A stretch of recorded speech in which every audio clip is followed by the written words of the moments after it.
This realm...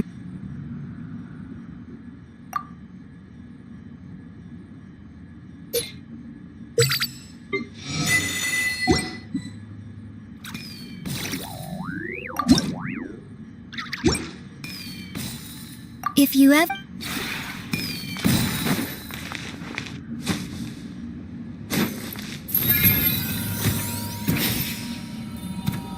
Yeah.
What shall we do?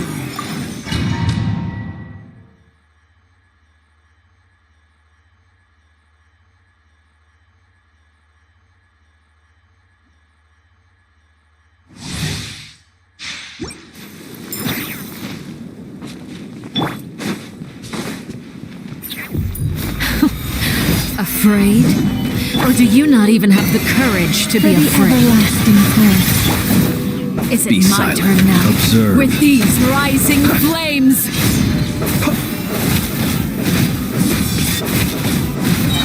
Do you fear the dark? Now that's more Order like guide it. you. Closer now. Solidify! It all adds up. Can I be free? Is it my turn now? With these rising flames! Gather! With one heart, we pray. Be silent. With the fall of darkness, Close your eyes. destruction shall rise. Have a taste of purgatory. Solidify! Spare your energy. Running is of little use.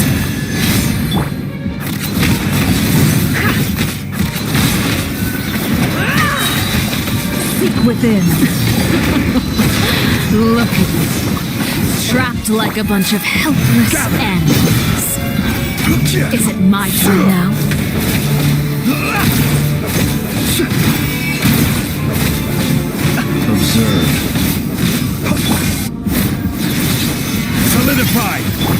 How amusing.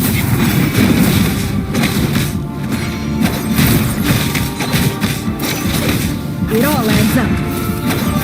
Can't hide the truth.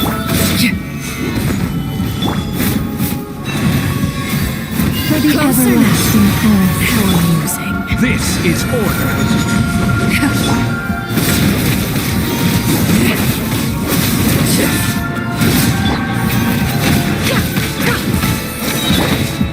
The night cometh. Is it my turn now?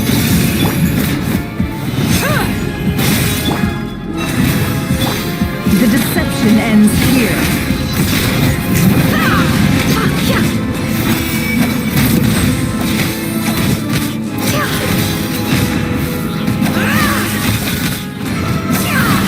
Not bad. It all adds up. You've proven to be a worthy opponent after all. Stabilize!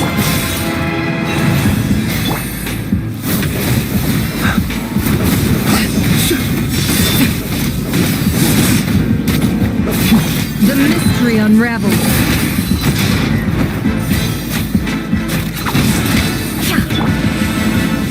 Solidify!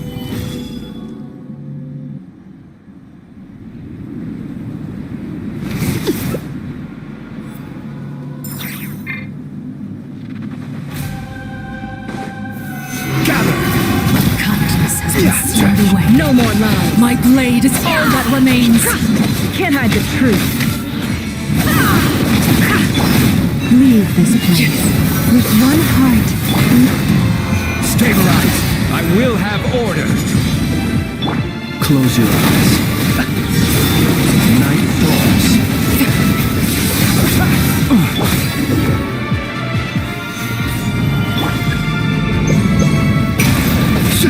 Let's see how strong your resolve truly is. You poor lost look. No more lies. Can't hide the truth. The deception ends here. Solidify!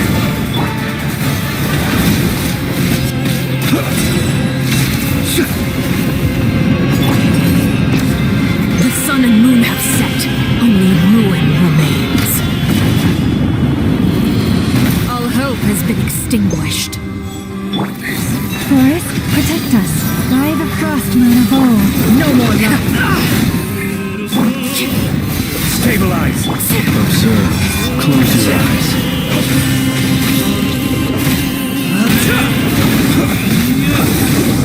Observe. I will return. Fast. An avalanche.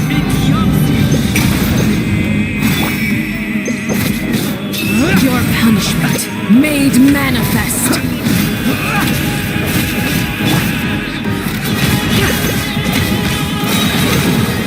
Within. Gather! Be silent. Close your eyes.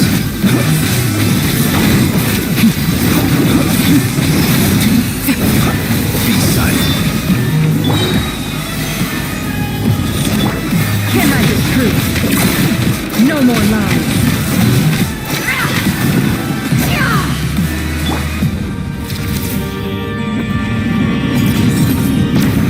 The sun and moon have set.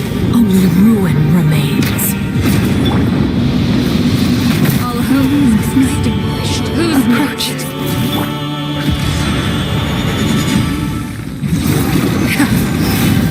It all adds up. No more lies. It all adds up. The mystery unravels.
The Spina's on the case!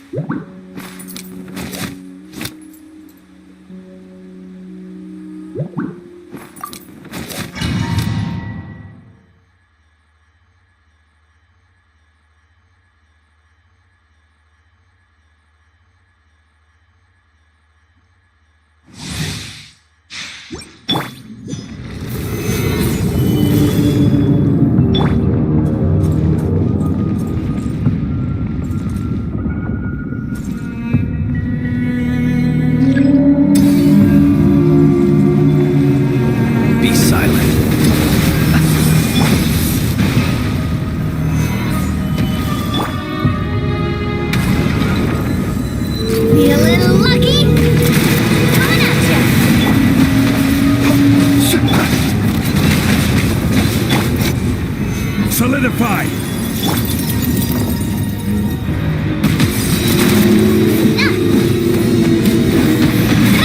Close your eyes. Observe. Gather!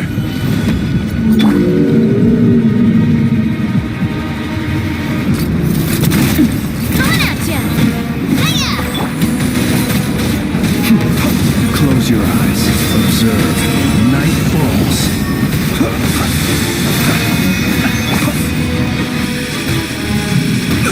Careless. Stabilize.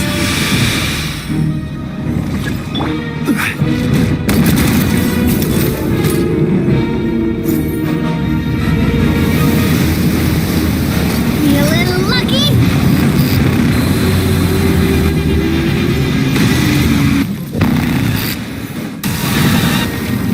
Watch out! Order guide.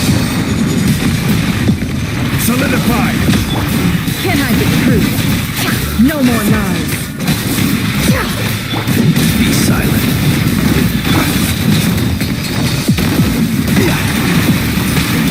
Gather. Hey there! Attack! That's a It all adds up.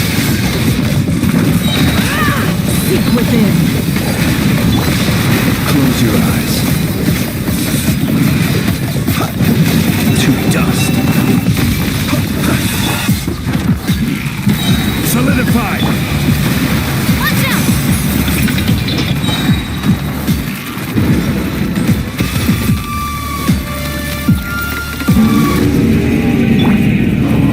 This is order. Gather. A proper send-off! Something's coming at ya! Watch out! The deception ends here. No more lies.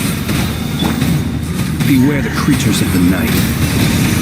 Observe. Close your eyes. Coming at ya! Coming at ya!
Ad Astra.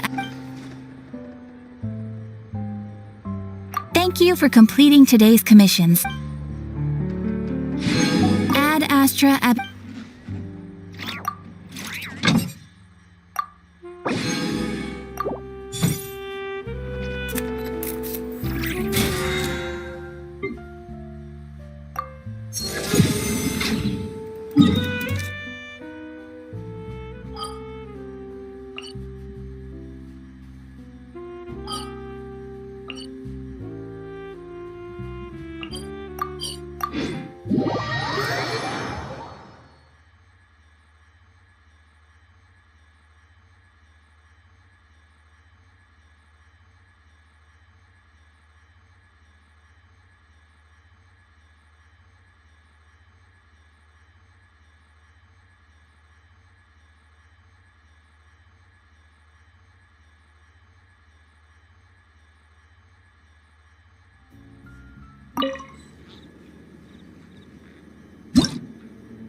Grow! Be silent. Observe.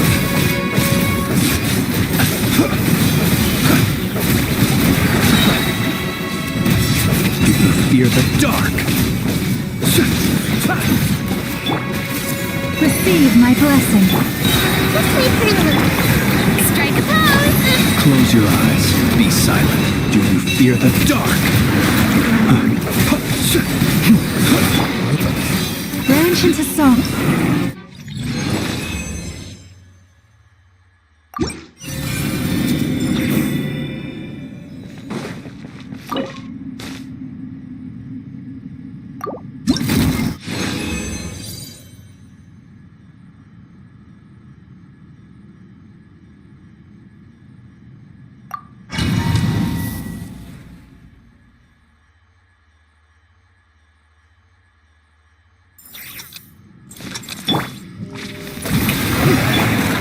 Everyone hold hands!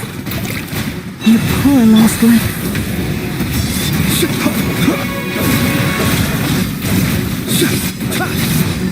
Observe.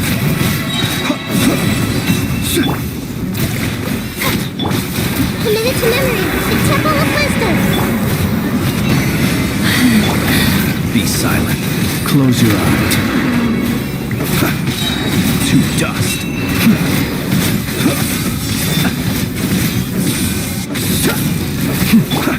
Shower me with praise! Time to shine! Receive my blessing. Make yourselves at home! Observe. Be silent. To dust. Observe.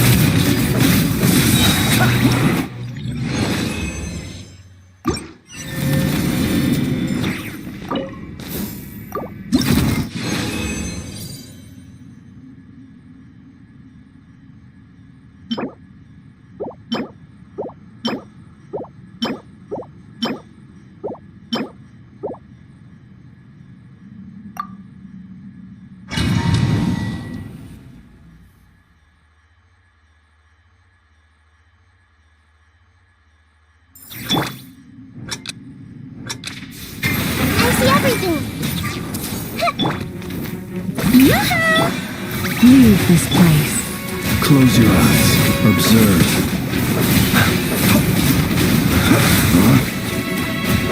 Be silent. Night falls. This way, Furina. Share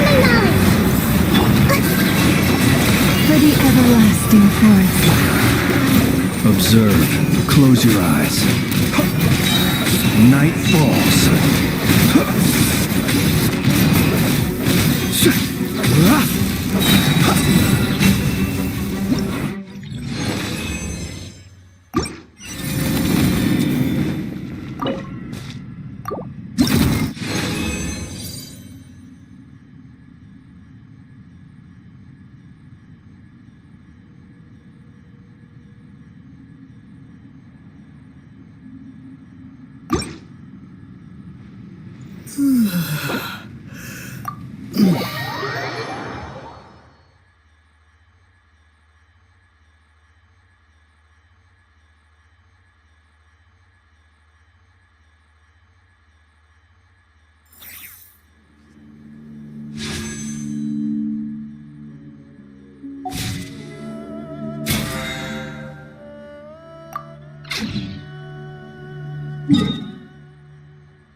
Even when darkness falls, the faithful shall not stray from the righteous path. Witness mine!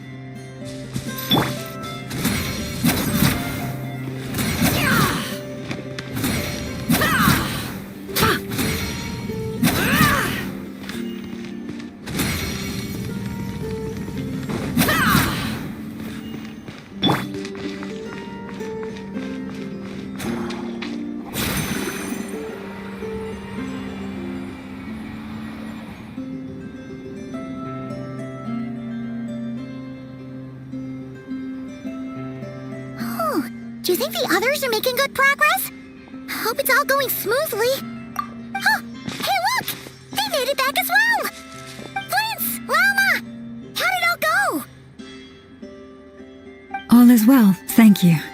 Nefer and Yehuda had to stay at the curatorium to wrap things up, so they won't be joining us for now. I ran into Miss Nefer and Miss Aino on the way back. Their work is still in progress, so I suspect they won't be back for a while either. You seem rather cheerful today, Mr. Flintz. I certainly am. I achieved what I set out to do and came away with more than I bargained for. Fighting alone can get quite tedious, but I had the good fortune to run into a pair of brave young warriors. We meet again. How have you been? Albedo! What are you doing here? Thankfully, tracking you down turned out to be a lot simpler than we envisaged. These two courageously lent me a hand while I was fighting the wild hunt. When they told me they were Sir Varka's colleagues, it all made sense. And given how people of outstanding talent tend to cross paths, it's no wonder you're already acquainted. So, who's your travel buddy, Albedo? Why don't you come and introduce yourself?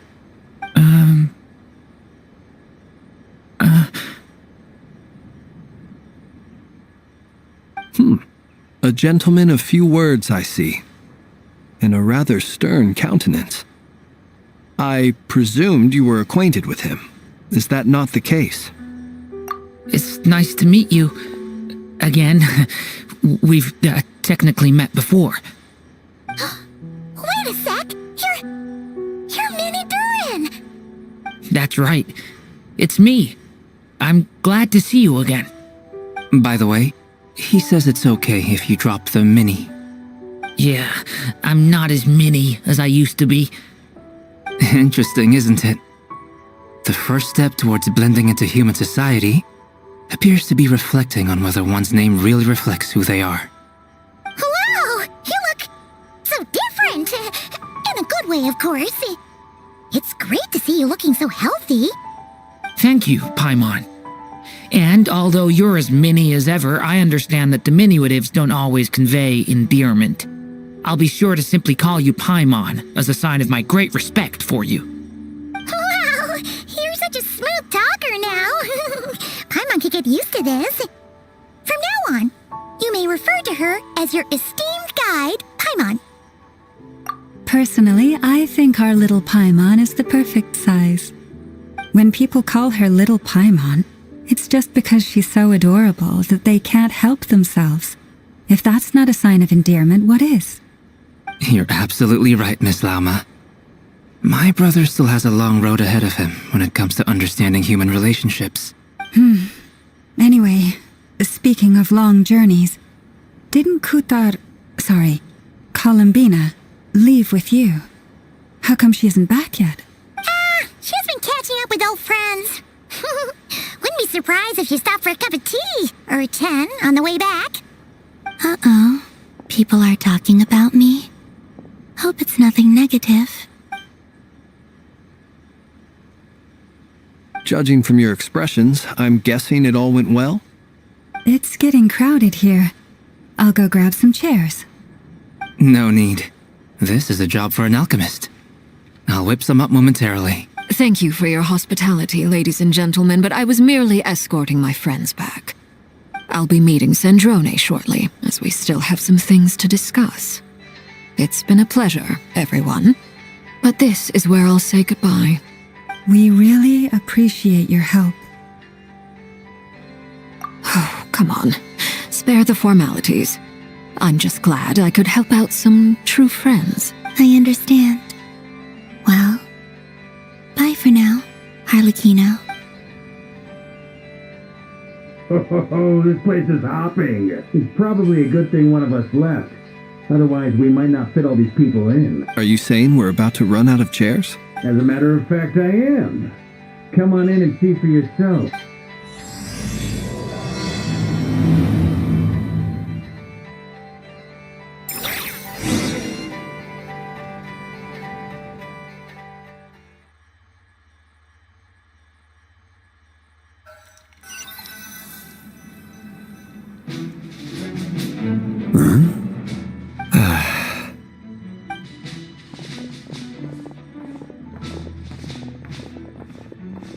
I overheard your little chit-chat outside, by the way. With Miss Columbina's colleague gone, we should be back to the original crew plus the other colleagues I brought in. Though, it looks like we have another new face. Someone else managed to rope in a colleague too? Frankly, you and Paimon are the only people I know here.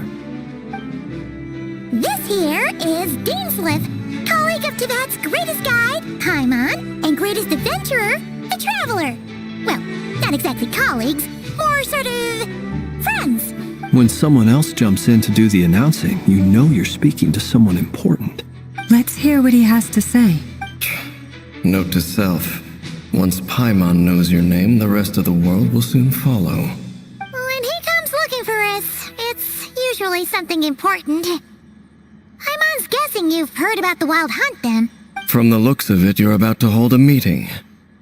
If I were to say that the Wild Hunt is our mutual enemy, would that earn me a seat at the table? As the saying goes, the enemy of my enemy is my friend. Mr. Dainsleif, there's a seat with your name on it, though I can't promise the same for everyone else. Hey, Albedo, think you can rustle up a couple more chairs? After all this time apart, Grandmaster Varka's first order is to rustle up a couple more chairs. I've missed this. Is he being sarcastic? Hey, he's your brother. Why are you asking us? I've still got a lot to learn about the nuances of human conversation. Trying to decipher Albedo's way of speaking has been like jumping in at the deep end. Oh, good point. Paimon gets you now. Don't sweat it. There are people who go their whole lives without getting the hang of it. You're ahead of the game already.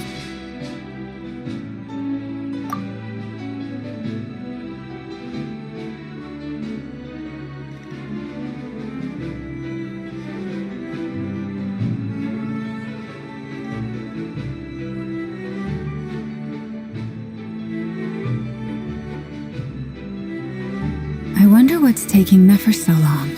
Perhaps you should go and check in with her. If anyone can hurry her along, it's you.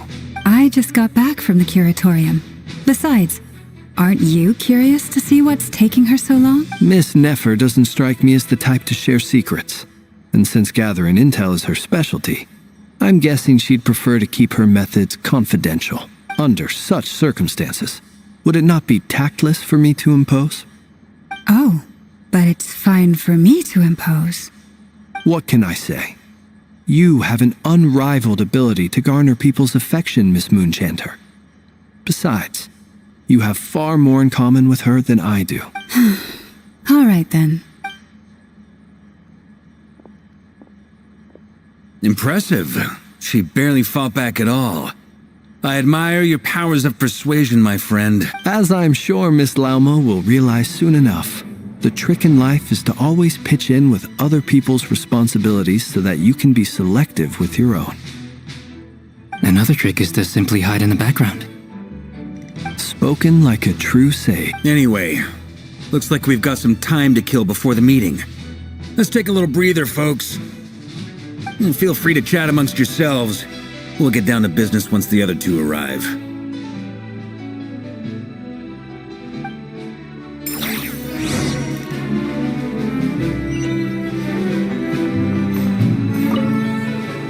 You're both awfully quiet. Why don't I start us off with an icebreaker? Much obliged. Have either of you ever had your portrait painted? If not, I'd be glad to help. That sounds like a lovely idea. You know how to paint, then? I dabble occasionally. He's an excellent painter. Tables, chairs, people, dragons, you name it. He'll paint it for you. I'm flattered. If I ever get the chance, I'd like to give it a try myself.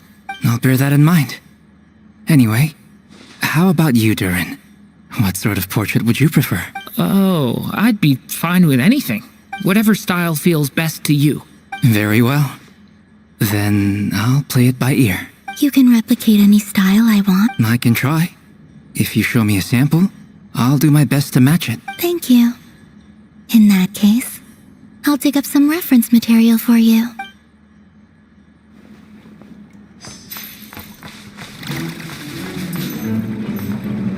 Is there something you'd like to say to me? Yeah! For starters, why'd you just show up here without even giving us a heads up? If you think back to our previous interactions, you may recall that that's hardly out of character for me. You do have a point there. Oh yeah, you'll need to find somewhere to stay the night too, right? Want to tag along with us? You never know. We might get a group discount. Sure, let's do that. Great! Paimon will handle it. And in return, we can get days left to be our very own personal bodyguard.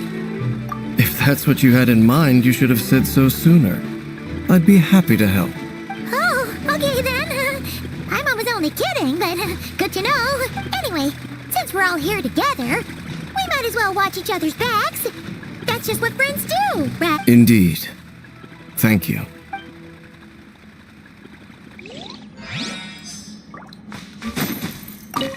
Truth be told, I can't remember the last time I was in a meeting with so many people.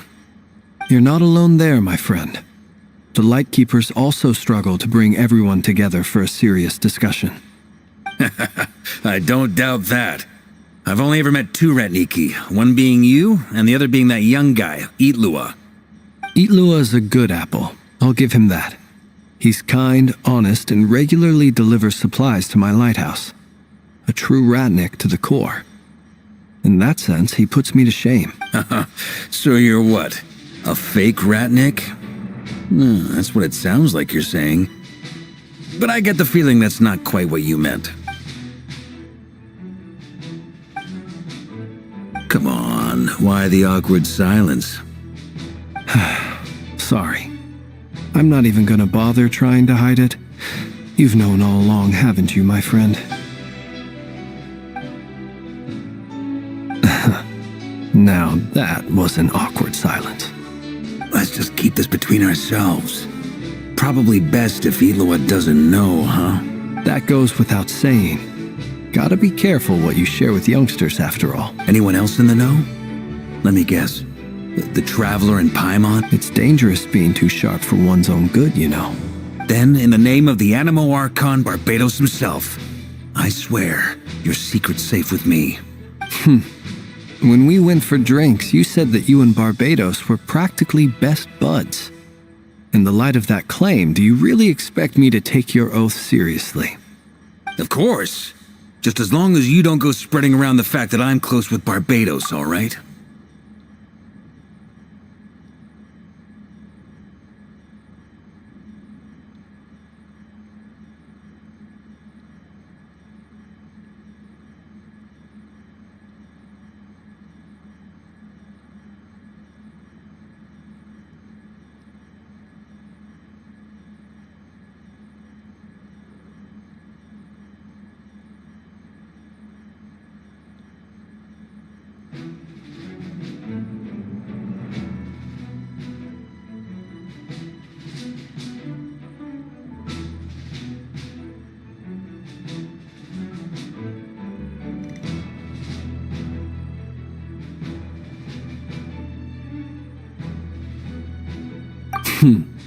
Fair enough, then. Nothing like a bit of mutual leverage to seal the bonds of friendship.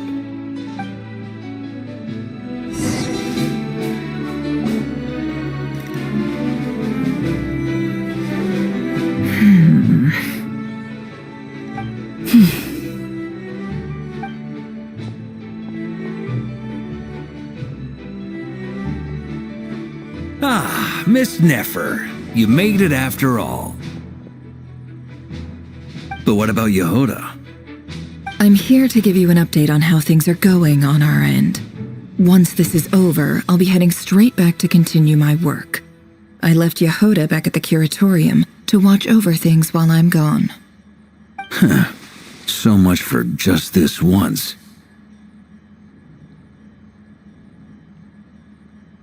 Shh! Not so loud! We're on a roll here.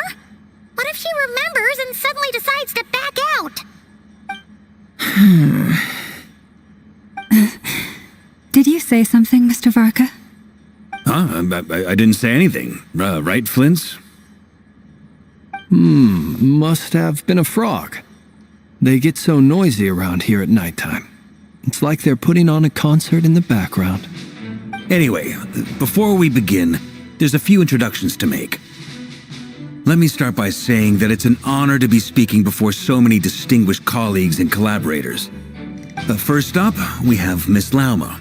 As Moon Chanter, she's the leader of the Frost Moon Scions, a local religious community in Nod-Krai.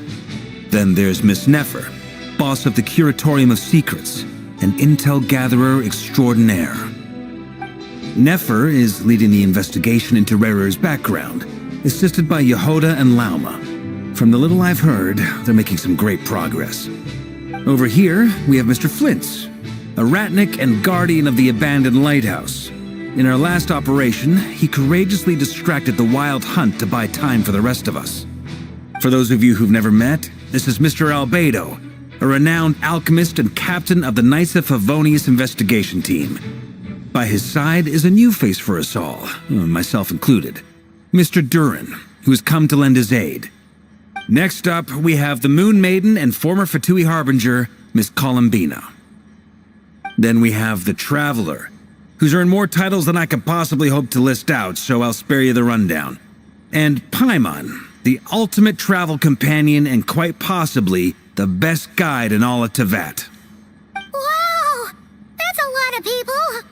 Great turnout! Miss Nefer, it looks like you might have another job coming your way, so, congratulations on the booming business, I guess.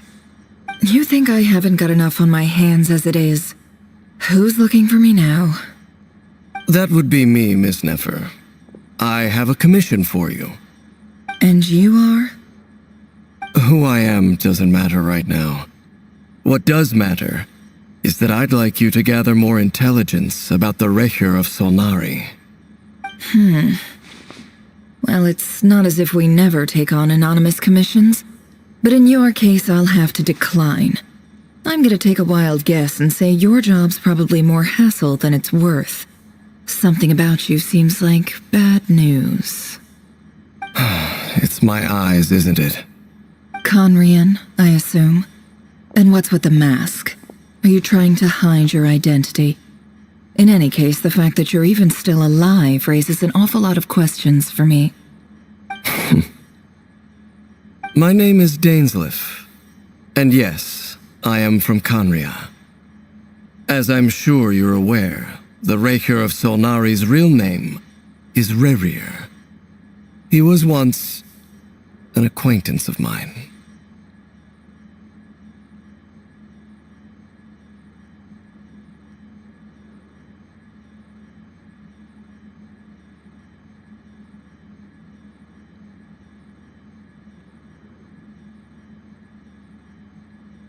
Really? Then you must have been quite an influential figure yourself. You flatter me, but none of that matters anymore. My point was simply to clarify why I have asked Miss Nefer to investigate Rerir's background.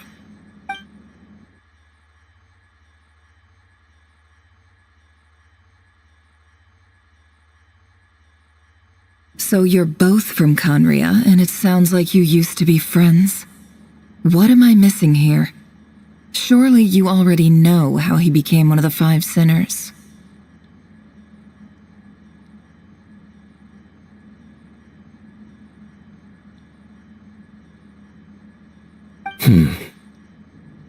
I'll tell you everything I know. The history of Conria, the names and identities of the 5 sinners. I remember it all like it was yesterday.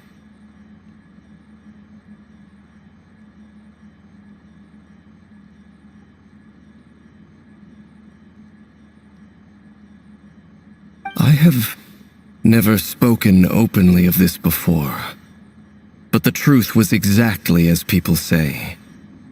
The 5 sinners were each driven by their own desires, and it was by playing upon these that the Abyss tempted them to their fall, tearing Conria apart in the process.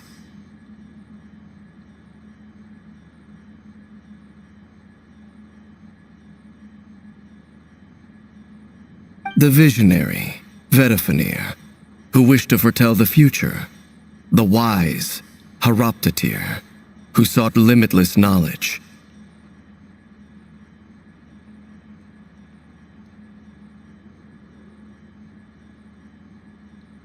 Gold, Rhine-daughter, who desired to create life. The foul, Surtologi, who pursued supreme strength.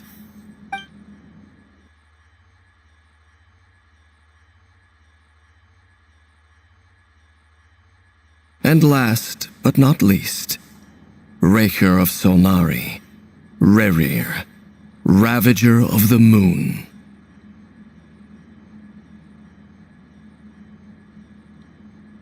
Of the 5, Rerir is the only one who remains a mystery to me. He never harbored grand ambitions, so what changed in the space of a single night? How did he come to fall like the others?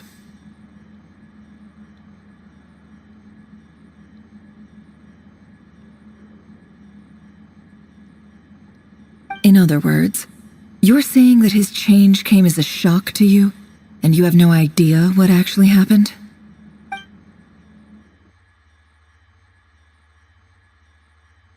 You mentioned how the Abyss tempted them, which led to their fall. But what did that look like in practice? And what other context can you give me about the events of that time? The more detail you can give me, the better.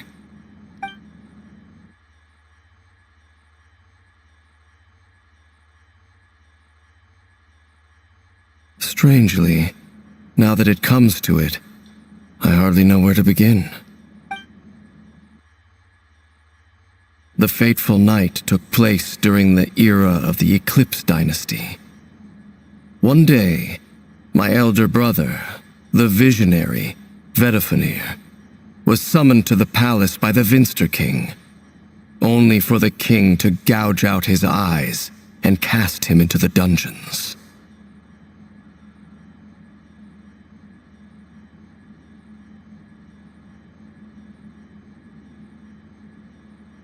When I came to hear of this, my fury knew no bounds.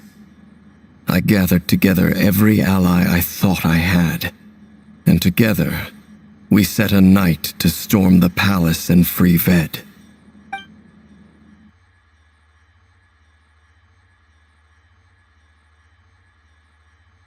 Centuries on, the memories of that night still haunt me like a never-ending nightmare.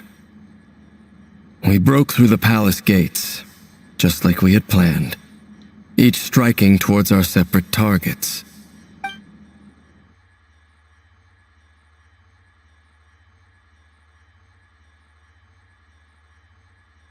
But then, I was betrayed.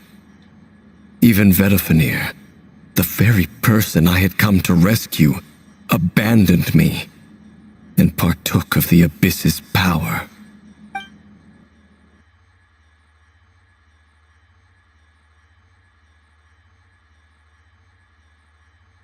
So, it's personal after all. Then tell me, Mr. Dainsleif, what price are you willing to pay? You of all people must know that nothing comes for free.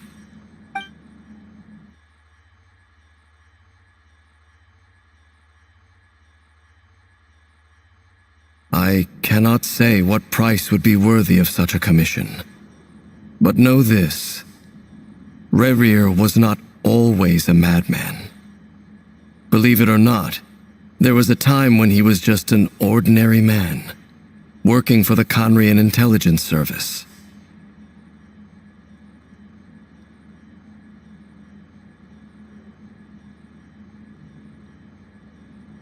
Uncovering the truth of Rerir's past is the only way to unravel this mystery. But before you decide if you will accept my commission, I will tell you more about him. Enough, I hope, to help you plan your next move. Sounds pretty good to me. Feels like we just flagged down a random passerby, only to discover he's actually a master strategist who has a score to settle with our enemy.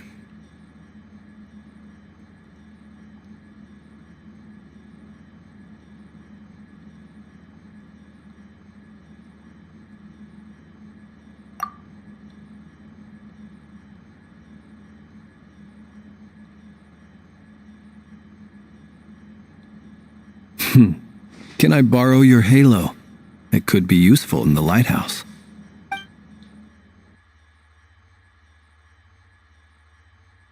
Hey, enough with the wisecracks!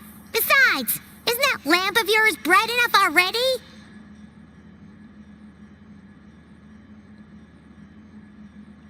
Relax.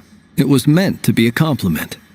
If that was a little over the top for your liking, I'll make sure to tone it down next time.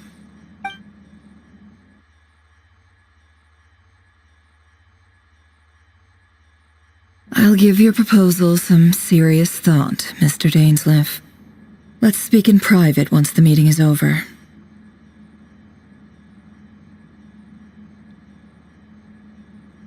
Before that, there's a few things I'd like to share.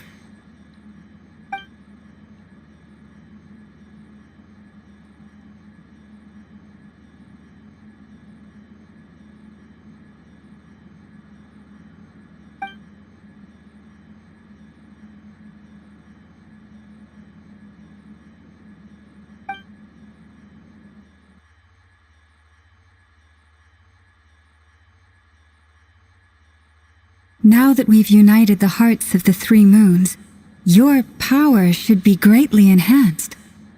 But it seems like that hasn't happened yet.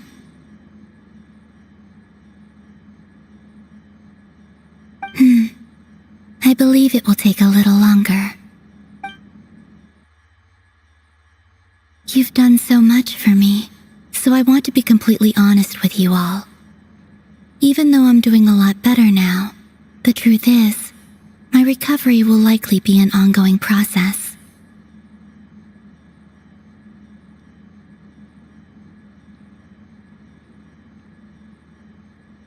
From the moment I was born, my power has been slowly ebbing away. And that is because Teyvat has never accepted me. even with the moons united as one. It seems my rejection cannot be undone. So far, I have yet to find a solution.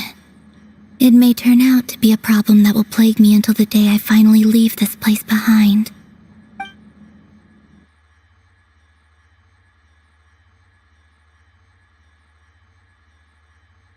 Even so, I will do everything in my power to help you drive out the Rerir of Solnari. As Arlecchino put it, this is not about chasing the spoils of victory. It's just a gesture of heartfelt gratitude. Kutar.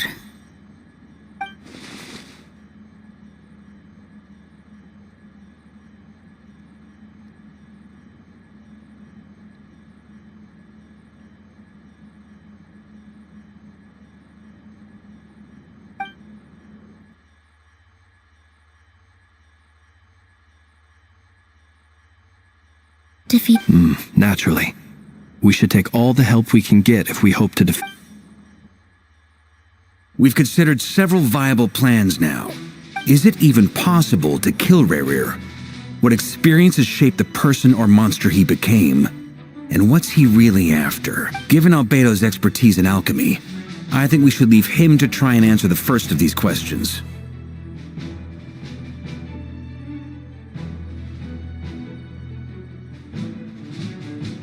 Understood. As for the other two, I'm afraid we'll have to count on you again, Miss Nefer. Believe me when I say it's not my wish to burden you. But right now, relying on your skills is our only option.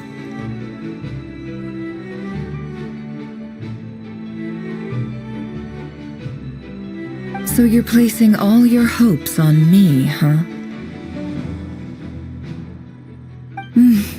We can't thank you enough for agreeing to help us. Honestly, I can hardly believe how lucky we are.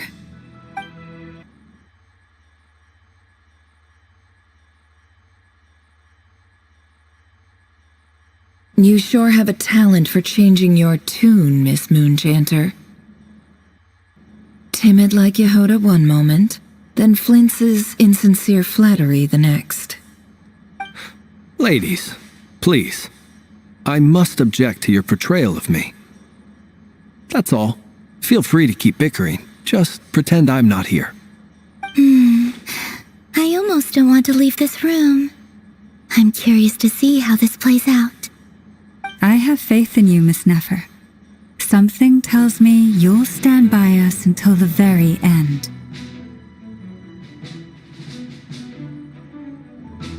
Oh? And what makes you so sure of that? What if I suddenly decide that my compensation... This isn't about the money. I can sense that you've got a deep-seated distaste for Rerir, and knowing you, that alone is motive enough.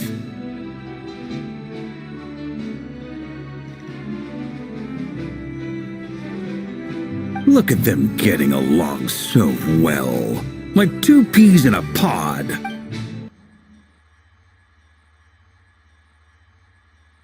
And I'm the one they accuse of insincere flattery. There is no justice. Miss Lauma, you have to understand something. Unlike you, I don't actually enjoy having everyone's hopes on my shoulder. Is that right? Well, maybe the fact that I'm willing to put my hopes in other people says more about me than you. But the fact is, I also trust you. And that's because I know that you're someone we can count on. Anyway, we've got our plan, so let's get moving. Mr. Dainsleif, let's talk. And Traveler, once we're finished, if you've nothing else planned, I'd like you to come with me. This whole experience is teaching me a lot. For instance, I now know that when other issues come up in the future, I'll have far more luck getting Lauma to convince Miss Nefer than trying to do it myself. Hate to say it, friend, but that's one of the funniest things I've heard in a while. Why? You think I've got it wrong? Quite the opposite. But what makes it so hilarious is how long it's taken you to realize.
Thank you for waiting.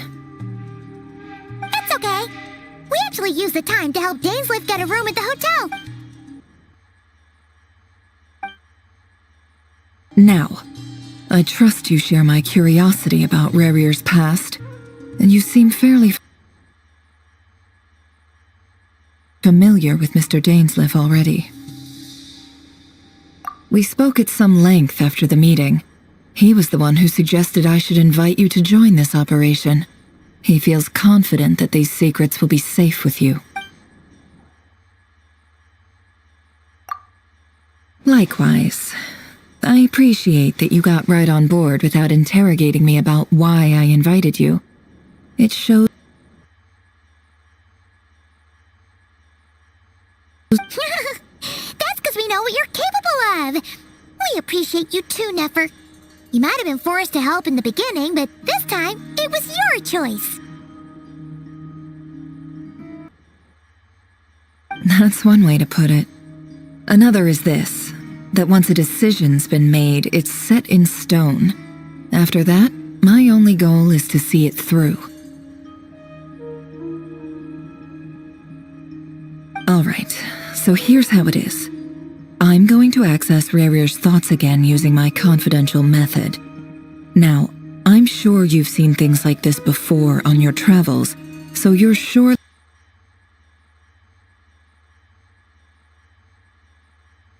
the reason I've gathered you all here is to ensure my safety during the proceedings. I plan for us to enter the fragment of his consciousness together, and once inside, I will focus on searching for information.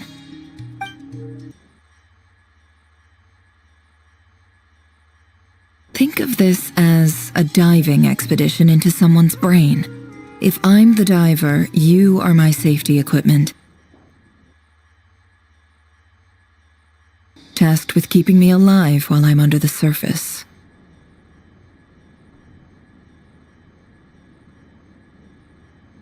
Once the ceremony begins, we will all be spying on privileged information. But in the interests of safety, you must remain absolutely silent at all times. We will discuss our observations after the ceremony has concluded.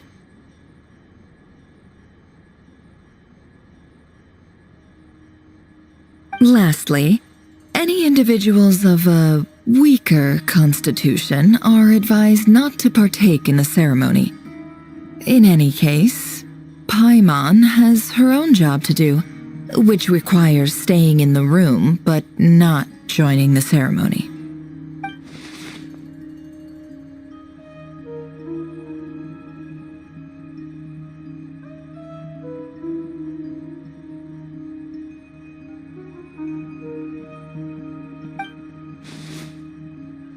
Well, good luck, everyone. Sounds like all Paimon can do is cross her fingers and root for you guys. There's a little more to it than that. I was being serious when I said you have a job to do. While the rest of us are inside Rerir's mind, it's imperative that we have a team member on the outside.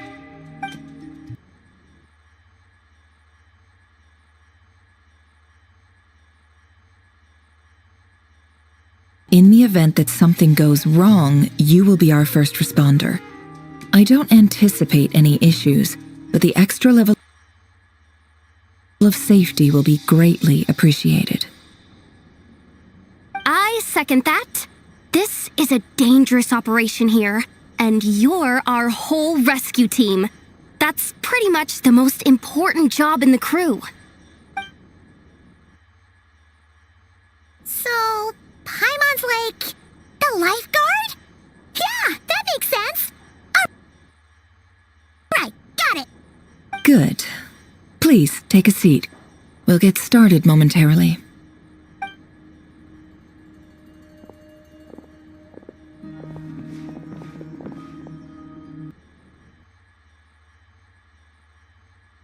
So, did Mr. Dainsleif tell you anything else? He told me that he believes Rerir kept some big secrets in his life. He's not sure that they were the cause of his eventual downfall, but he's asked me to uncover what those secrets were all the same.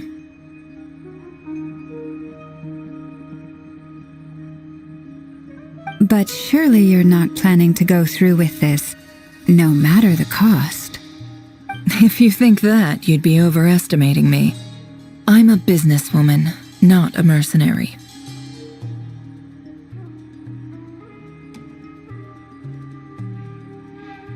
But I do have my own professional reasons for taking this job. You think I'd turn down the opportunity to get a first-hand glimpse into Conrian history? No chance.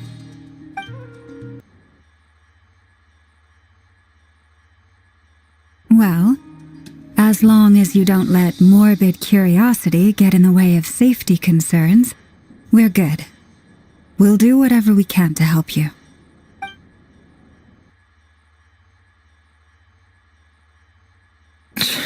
You're such a killjoy.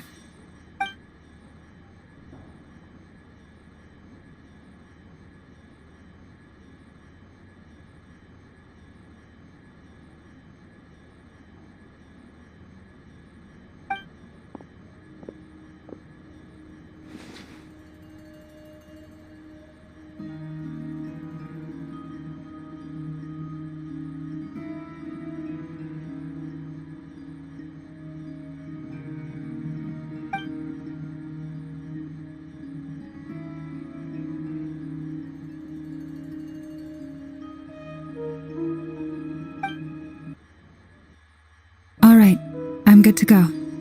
All set over here, too.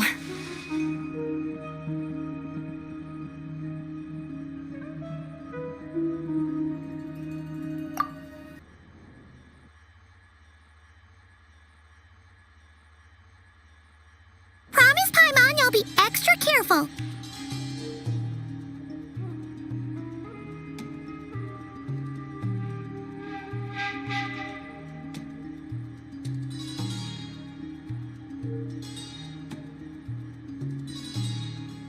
All right. Let your whole body relax. We're about to begin. Close your eyes.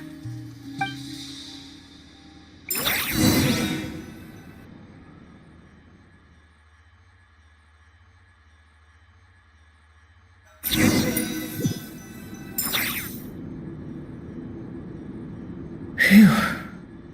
Could this be his office? Pretty standard setup. Bookshelves, paperwork, files. According to Dainsliff, Rerir used to be an intelligence operative.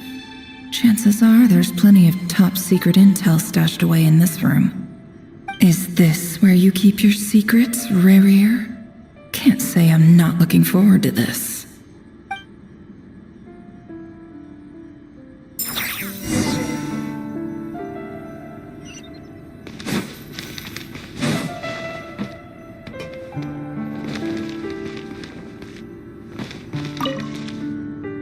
A file tucked inside a folder.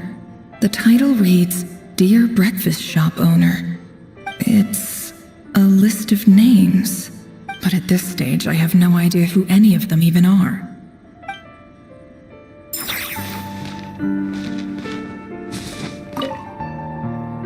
Wonder what kind of encryption technique this is. Seems like it has to be inserted into that camouflage device nearby. Aha! It's an audio recording. Please, hear me out. I can't shake this feeling that someone's been spying on our house.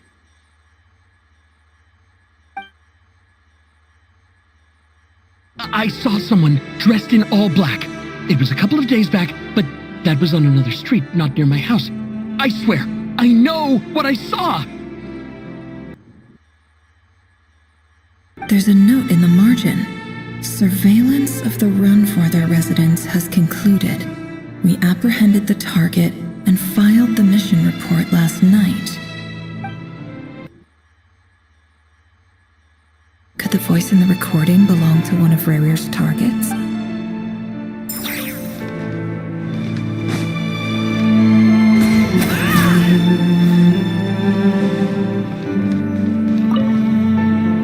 A box containing a ring inlaid with a precious gem. Must be for his girlfriend.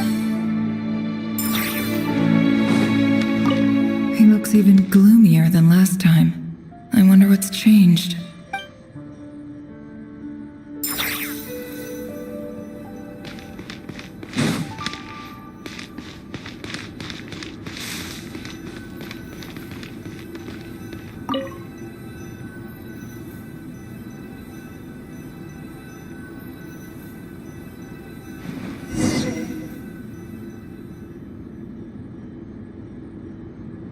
Today's files are in.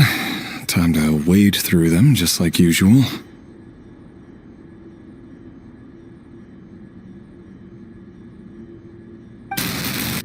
Male, 51. Occupation, cook. Confirmed Crimson Moon descendant. Has maintained frequent contact with other descendants over the past year. Poses a threat to the dynasty. Neutralized. This one should be archived under purged targets.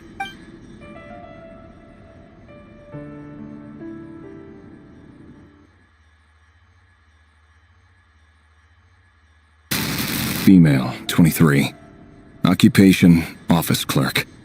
Confirmed Crimson Moon descendant. Has maintained frequent contact with other descendants over the past year. Poses a threat to the dynasty. Neutralized.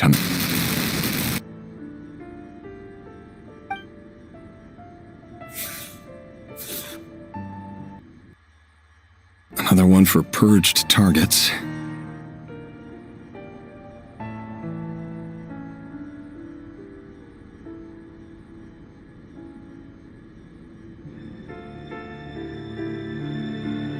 Sounds like she was that other man's daughter.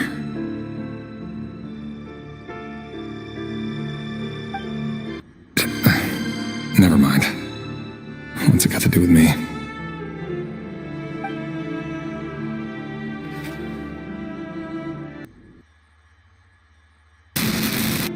Male, 40. Occupation, teacher. Confirmed Crimson Moon descendant. Has been observed making contact with other descendants during the past year. Poses a threat to the dynasty.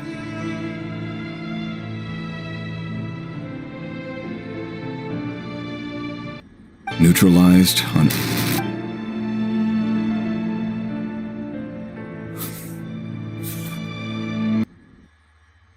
Just another nobody for the archive. Come to think of it, I remember surveilling this man. A case like his never would have been considered a priority in the past. Huh. He barely even interacted with other Crimson Moon descendants.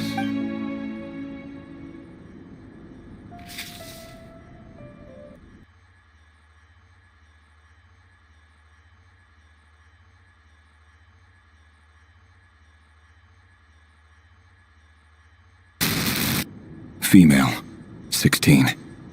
Occupation, none. Orphan and confirmed Crimson Moon descendant. Has been observed making contact with other descendants during the past year. Poses a threat to the dynasty.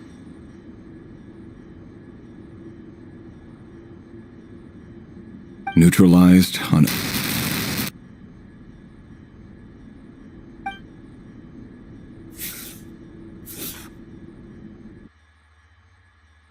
Fine, I have no recollection of this girl. None whatsoever.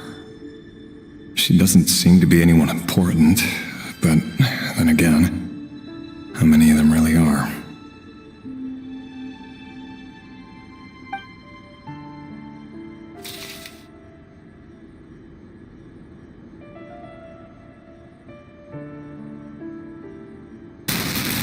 Female, 13. Occupation, none.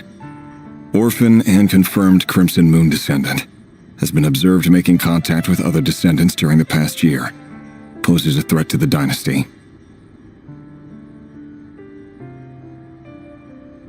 Neutralized on...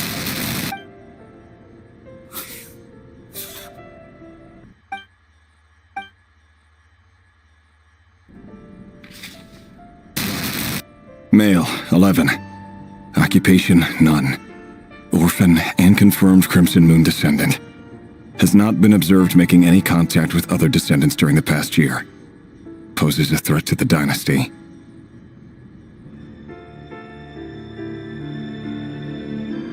Neutralized and...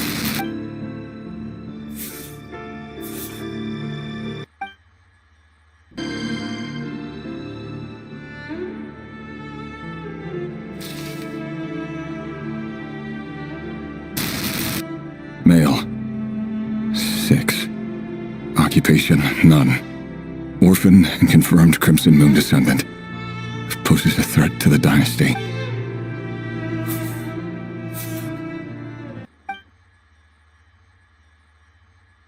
It's funny, isn't it?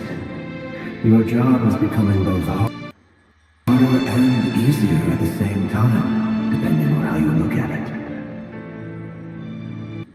Sooner or later, the Crimson Moon descendants will be completely wiped out. But as their numbers dwindle, they become harder and harder to track down. That's not how it is. Fortunately, however, most of the able-bodied adults have already been taken care of. The remaining weaklings will be increasingly easy to deal with. No! No. My job is to ensure the survival of the Eclipse Dynasty. And the only way to do that is by eliminating any and all potential threats. It's a Every single one of my colleagues can attest to my fairness. And if my friends were aware of the facts, I know they'd back me up too. Assuming, of course, that they were aware of all the facts.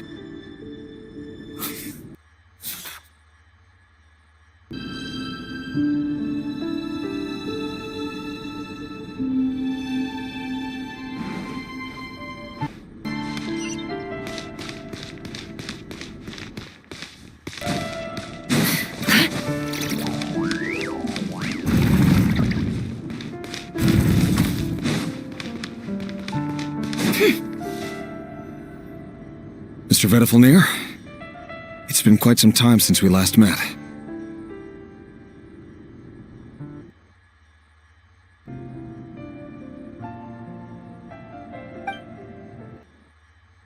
Rerir, I trust you're here because you have something important to discuss.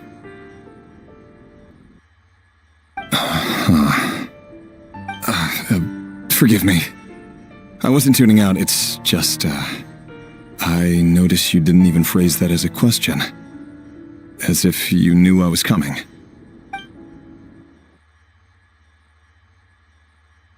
Tell me, does someone in your position ever feel the need to ask questions at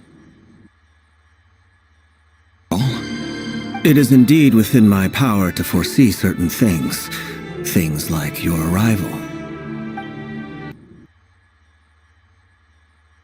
I was just thinking, it won't be long before I'll be inviting both you and Dane to my wedding. That isn't a lie, but nor is it a fact as such. It's a wish, isn't it?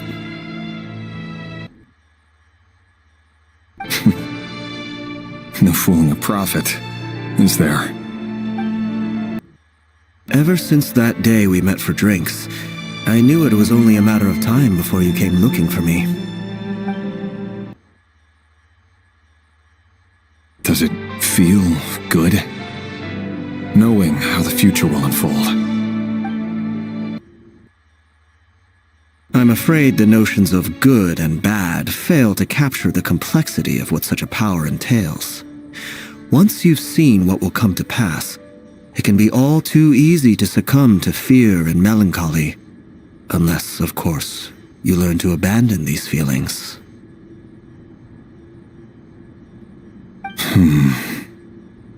You fear my silence, and long to hear the words I left unspoken that day. That's right. You must have noticed my reluctance to broach the subject, and the reason is simple. Because the truth could never have lived up to your hopes. For both our sakes, such words are better left unsaid.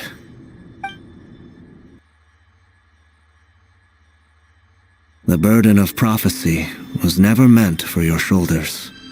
So who exactly do you deem worthy to hear your prophecies? None but our exalted king? Or rather, our king as he once was. You're closer to His Majesty than I am. You must know better than anyone how much he's changed. You say that as though it is to my benefit. Yet precisely because of that, I dare not speak rashly. A king can turn out to be the most virtuous of rulers, or a tyrant more terrible than the most vicious of dragons.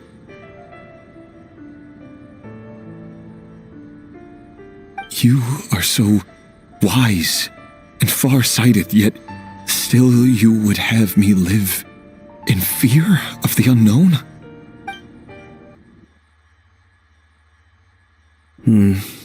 You make a fair point. Especially given my silence alone was all it took to send you spiraling downwards. Very well then. Let me offer you some advice. And I say this not as a prophet or a visionary, but simply as the brother of your friend. For many reasons, there is very little chance of your marriage ending in happiness. If happiness is what you seek, you should find another fiancé.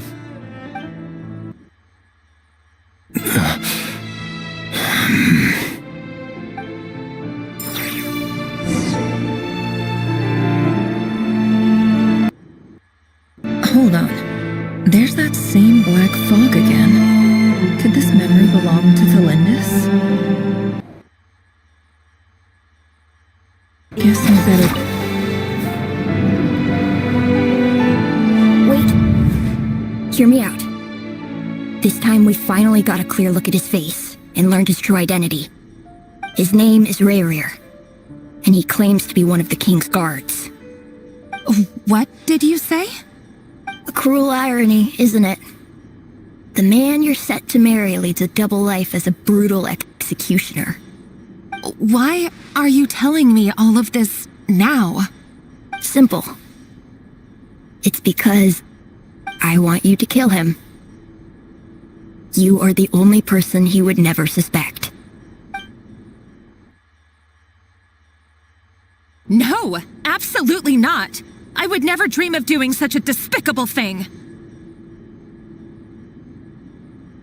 So you'll just stand by and watch him slaughter us to the last? Do not forget that the blood of the Crimson Moon flows in your veins too. The blood of the Crimson Moon? What does that matter now? The dynasty has long been dead and gone. You think that alone is reason enough for me to throw away everything I have? Why wouldn't it be? You two were once a child of the Crimson Moon, just like me. Don't tell me you've never felt so much as a flicker of fury for the way we were trampled into the dust. As long as you promise to abandon this pipe dream of restoring your dynasty, I can try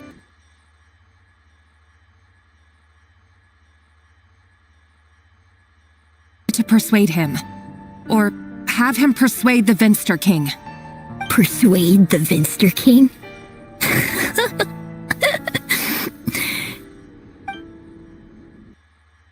Do you even know why he's so obsessed with hunting us down? Why he keeps trying to force us to hand over our secrets over and over again? Or why we refuse to give up on restoring the dynasty?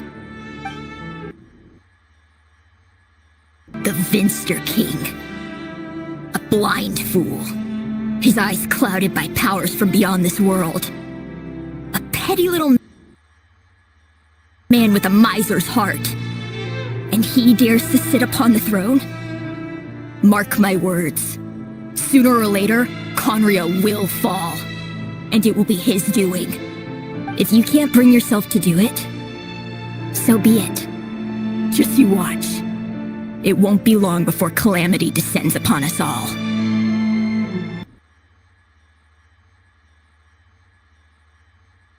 The Rerir of Solnari. That really is quite a secret you've been keeping from me, Rerir. But who am I to talk? Am I really any better? I've kept my own past a secret this whole time, too. Love should be built on honesty. But ours was born from lies. And yet...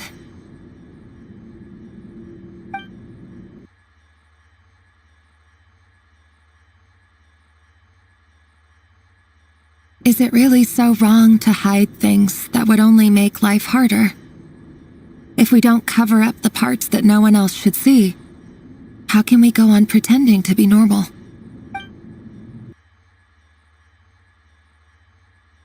Vedifulnir must have known all this, and that's why he made his prophecy. In the end, nothing stays hidden forever.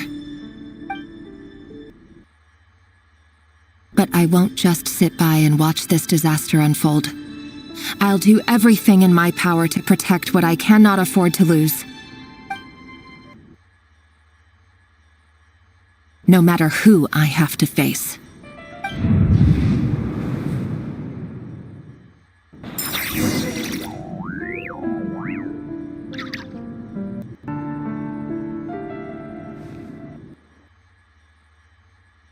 Huh? Was that Rerir who just walked past the window? Doesn't it give you the chills that he still takes the same road to work every day, as if nothing ever happened? Those people at the deli. Enough already. They're clearly pretty taken by their own disguises, so just smile and play along. Pull the rug from under beasts like that, and you'll risk having your throat torn out. Deli. They're talking about those people from the opposition. Right. I'd almost forgotten they used to run a deli. People of no consequence always vanish so easily.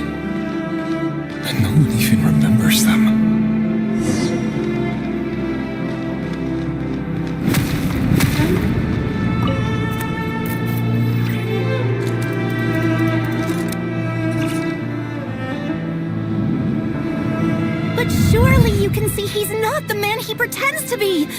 So many have died already, and they say that the king's madness grows with each passing day. We're not going to survive this, are we? But why does it have to be this way? Do we really deserve to die just because of the blood that runs through our veins? Felindis, are you even listening?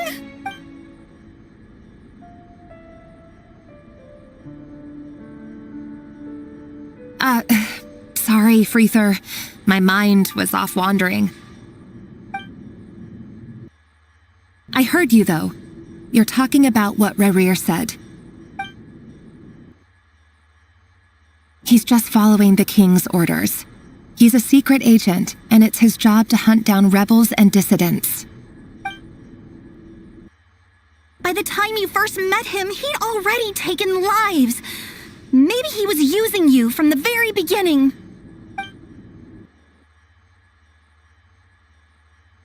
No. Rerir has no idea I have anything to do with the Crimson Moon. My family are only distant relatives of the main lineage, and besides, my eyes are perfectly ordinary. Truth be told, apart from my teacher, pretty much no one knows I have any connection to any of it. It's been a long time since my family severed ties.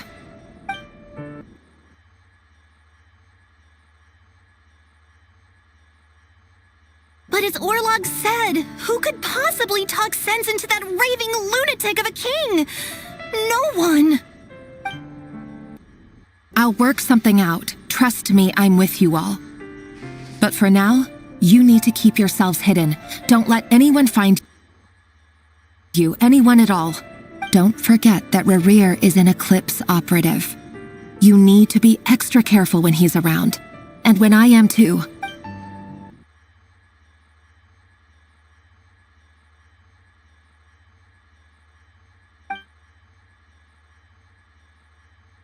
If even you can't escape this, what hope do the rest of us have? But after all this time together, surely he wouldn't lay a hand on you. I won't speak in his defense, nor can I give you a clear answer to that question. But I'll do everything I can to put an end to this. Here, hold on to this. If an opportunity to escape presents itself, take it. You'll be glad you took some spare change.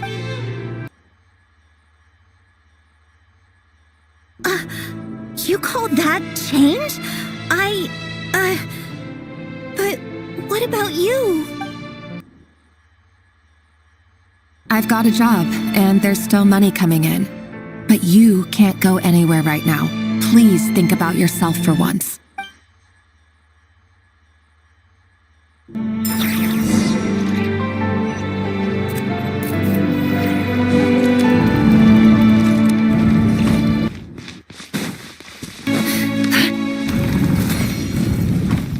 Another day, another round of assassination training. Training ground is just beyond this hidden passageway. When you kill a person, doesn't it bother you when you end up covered in their blood? Why would it? Aren't we all just walking blood bags? But not everyone is accustomed to hunting down others like prey. You've been a hunter for so long now, you seem to have forgotten that most people don't just go around killing one another. Leave me alone.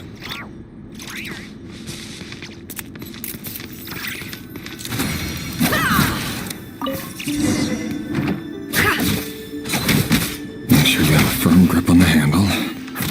Choose your angle well. Keep your movements light and brisk. Pray no sense of pain. I doubt that. I'll bet no one's ever died a quiet death at your hands.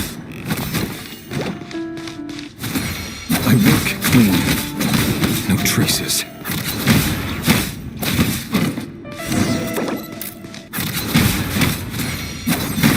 That doesn't make it open and above board, though.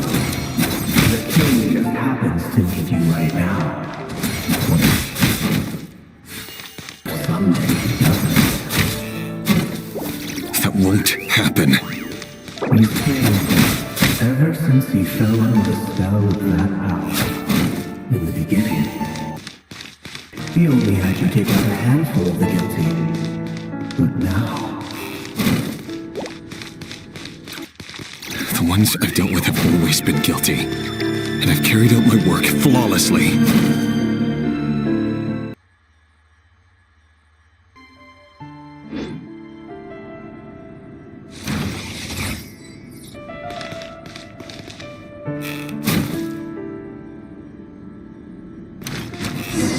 You know why Olympus didn't accept your proposal, don't you? Was it because she didn't trust you?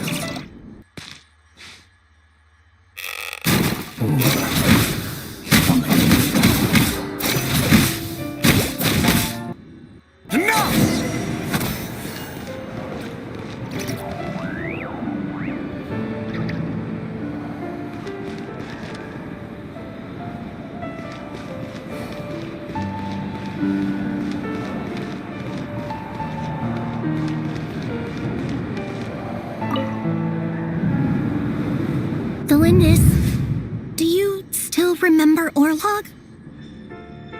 Orlog? The boy who was pretending to sell flowers.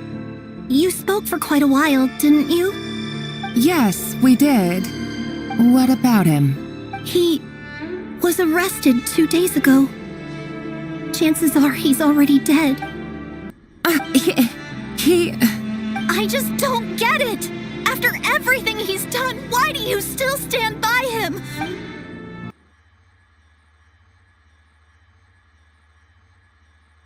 Or does it mean nothing to you that people keep dying? No, that's not... Just hear me out. I need to go now, Thelindis. They're looking for us. You take care too.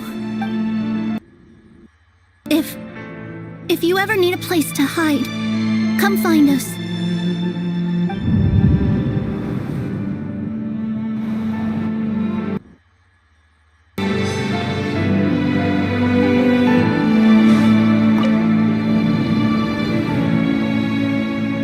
Author Thelindis.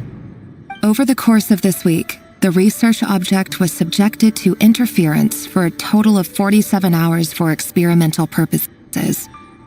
The results are as follows.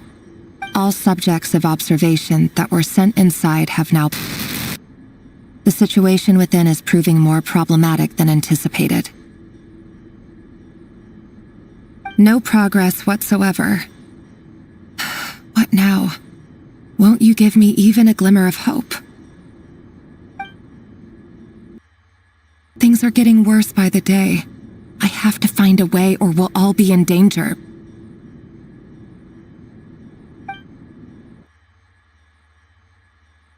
But I... If all this research comes to nothing, what then? Sooner or later it'll be my neck on the line.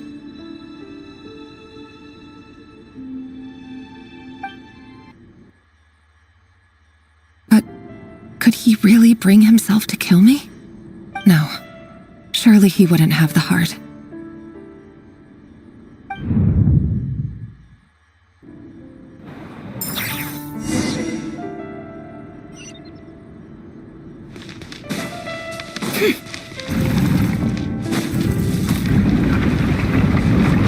Why won't you just let us go? We don't even know each other. All we want is to live ordinary, peaceful lives. You want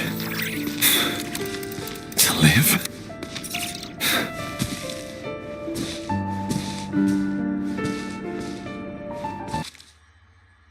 Yes. I just want to go on living. Is that really such an unforgivable crime?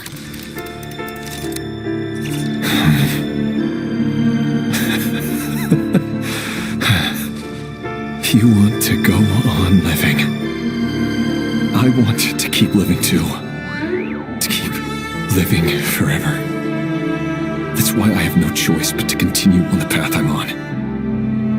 If only some savior would suddenly swoop down and change the way the world is. Too bad that's not going to happen. Imagine that. If there really were such a person, you and I wouldn't be standing here like this, would we?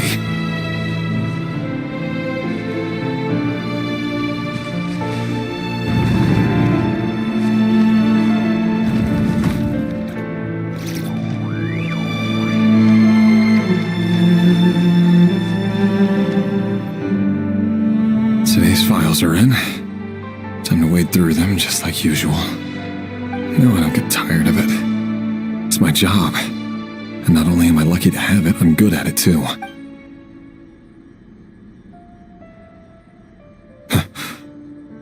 Wait. That's... Thelindis?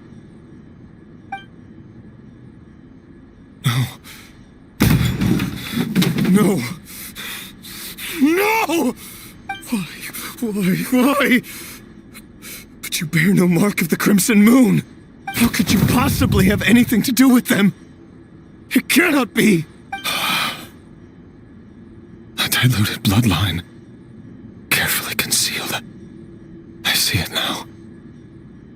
You've been living in the shadows just like me. What a fool I've been. Numbing myself with talk of justice. Even imagining my friends would back me up. But in the end, Irminsul. Finster King! How far are you going to take this? From the direct bloodline to secondary offshoots? And then what? Today it's the descendants of the Crimson Moon. Who will it be tomorrow? Will you not rest until everyone down here is dead? No. This cannot go on. This is where it ends.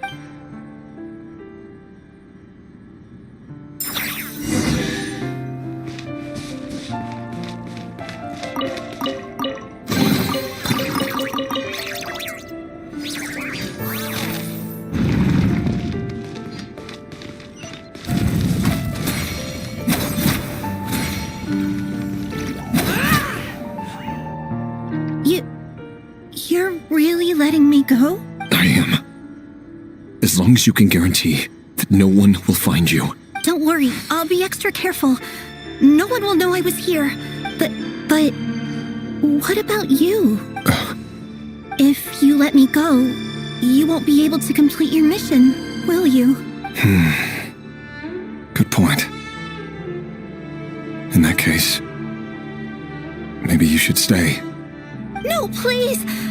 I just want to see the outside world again. To... Go on living? Yes. I know you're a man of your word. So please, just let me go. If I let you leave, what will become of me? Just kidding. Go, now. But remember, don't let anyone know you were caught. We'll be seeing each other again very soon if you do.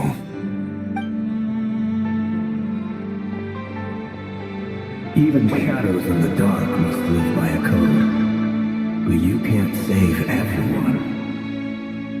You've been whispering in my ear for days now, Vedifilnir. What are you trying to do? Break me down? I only say this because you long for an answer to your problems. Let her go, Rerir, or you risk losing everything. I will not abandon Thelindis. Then you'll need a little more vigilance and a lot more power. The world is changing, Rerir. Keep your eyes peeled for your moment of opportunity. That voice used to be so unclear. But now I know exactly whose it is. It's Vedifilnir. He won't tell me how to actually resolve any of this, but he keeps trying to manipulate me like a puppet. What's his game here? Tell me then. What will this moment of opportunity look like? And no answer. He's like a ghost. Always disturbing me when I'm on edge, but never answering when I need him most. So, the Eclipse Dynasty was purging, well, massacring the descendants of the Crimson Moon.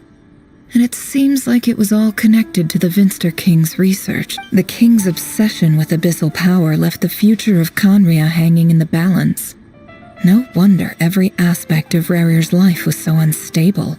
And it looks like this Thelindis, Rerir's would-be fiancée, herself belonged to a sub-branch of the Crimson Moon Dynasty's descendants. It almost defies belief that a couple like them could hide the truth from each other for so long. If the Vinster King hadn't intervened in such a drastic way, they might have gone on deceiving each other for the rest of their lives. And why does Vedderfanir, Daneslif's older brother, keep talking in Rerir's head? This guy kept more secrets than I ever imagined. The human mind is like a vast desert of shifting sands. When you follow the flow of someone's memories, you only ever see the parts they're willing to let surface. Time for something a bit more creative. We've been inside Rerir's mind this whole time, building up a picture of his psyche. There's already enough clues on the board to start reading between the lines and mapping out the rest. Now, we can finally begin to put the pieces together. Sure, it'll only be a reconstruction, part simulation, part reasoning, but it's usually pretty accurate. Once we've built up a cognitive profile, we just need to cross-check the logic behind his actions. And then we'll be able to take a sneak peek at whatever it is that Rerir has really been hiding.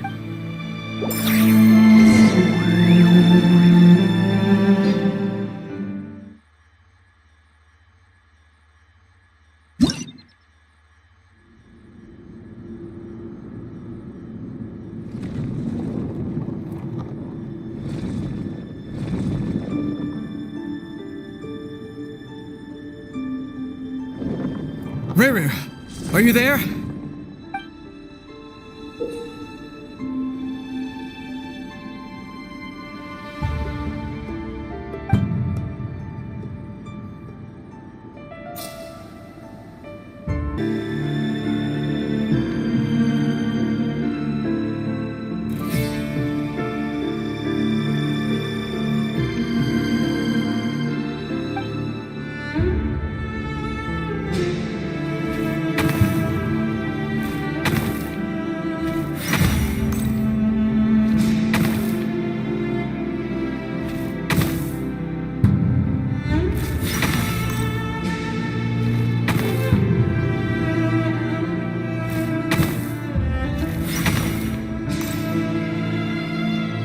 Rerir!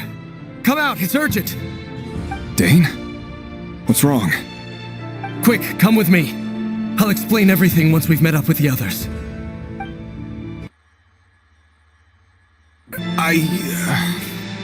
Okay. I'll come. But the Lindis is still...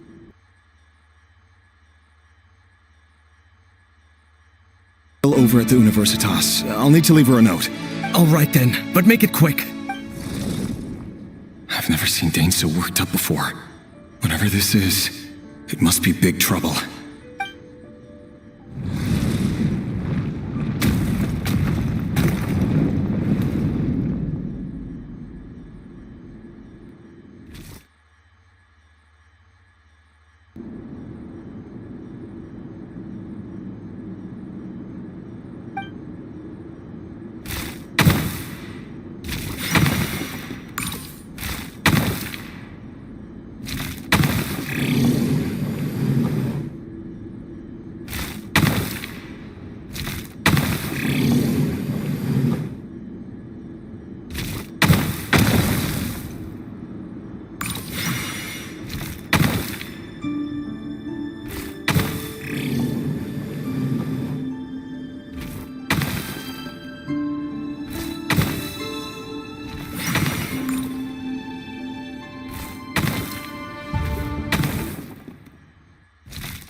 Well, this is a nice change, meeting you all at this hour.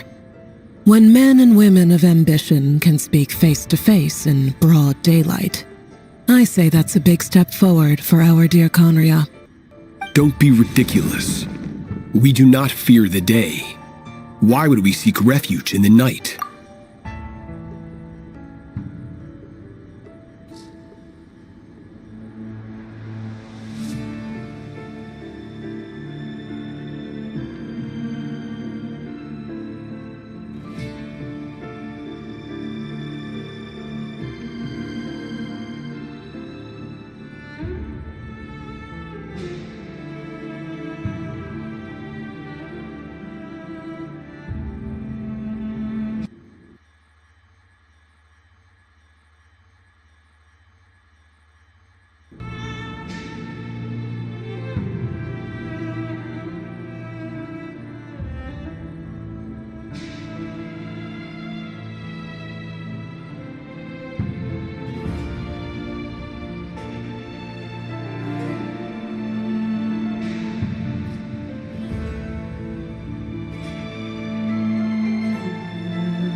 You might ask your blade that same question.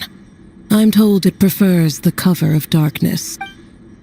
The word on the street is that Sertologi only strikes when he has an unfair advantage. But that is patently false. I see you're missing an arm and a leg. Surely only a fair fight could explain that. If this is your way of offering me replacement limbs, believe me, I'll take them. Oh, we can certainly discuss that. With bioalchemy, anything is possible. Assuming I have your full support in my research.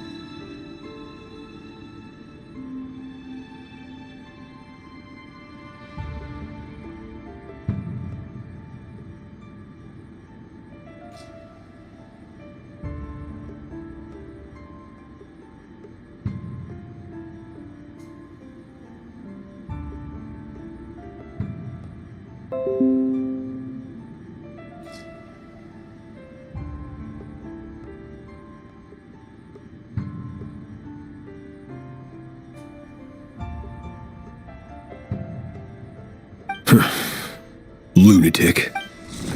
Roptatir. What brings you here? Why, Dainsleif, of course. He invited me. Please, cast aside your apprehensions, Miss Rhine-daughter. Whatever the rumors may say, I am but a humble servant of the king, and I can assure you he affords me no greater convenience than he does you. Well, the Universitas Magistrorum won't stop fawning over you, so at least some of the rumors must be true. You're clearly doing well for yourself, so drop the humble servant act. It endears you to no one. You're president of the Universitas Magistrorum, the chief royal mage known as the Wise by royal appointment, and by far the most favored among the 4 pillars of Conria.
Vice President Veidt doesn't even try to hide his envy when he sees you.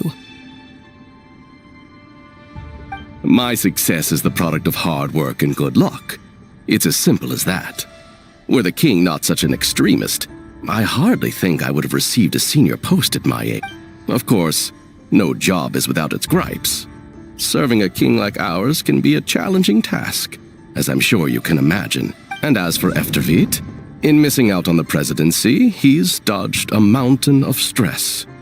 Like everything else in life, it comes with pros and cons. You're all here. I apologize for the short notice, but it was an emergency.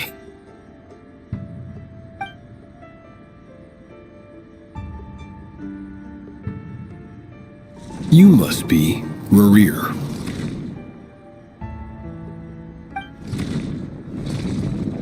Mr. Sertologi. Yes, I handled your case file during your sentencing. Nothing personal, of course. I'm pleasantly surprised that you remember me.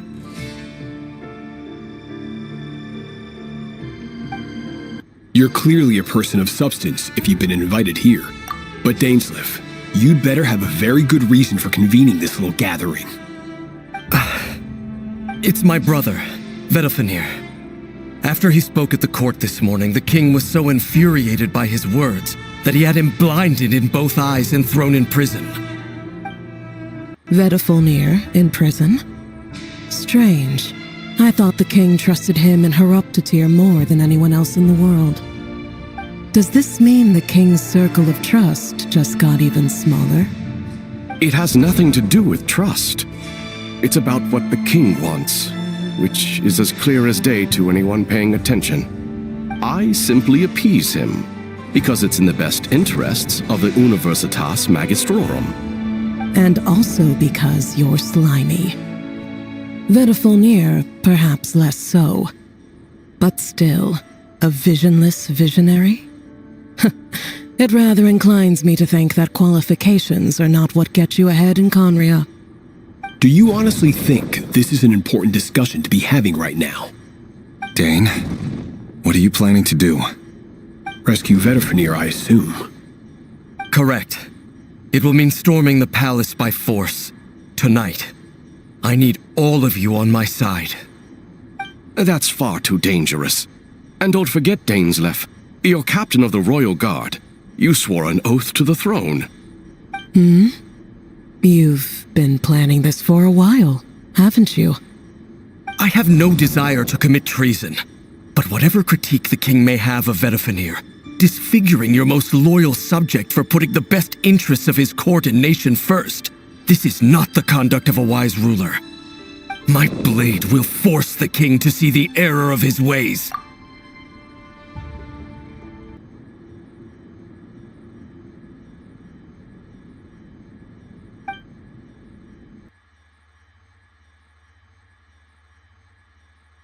So, Vedalfenir's prophecy enraged the king.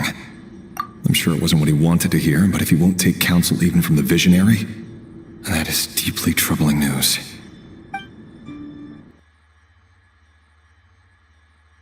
The extent of His Majesty's madness is now all too clear. The question is, how does a man like me get out of this situation unscathed?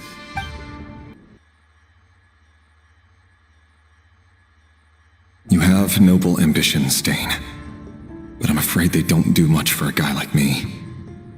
I'm not interested in saving the world. All I want is a letter of pardon.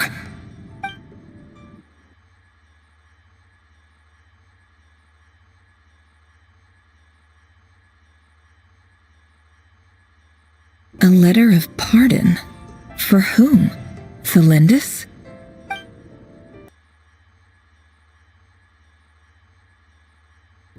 chances of the Vinster King issuing a pardon for anyone connected to the Crimson Moon seem vanishingly slim.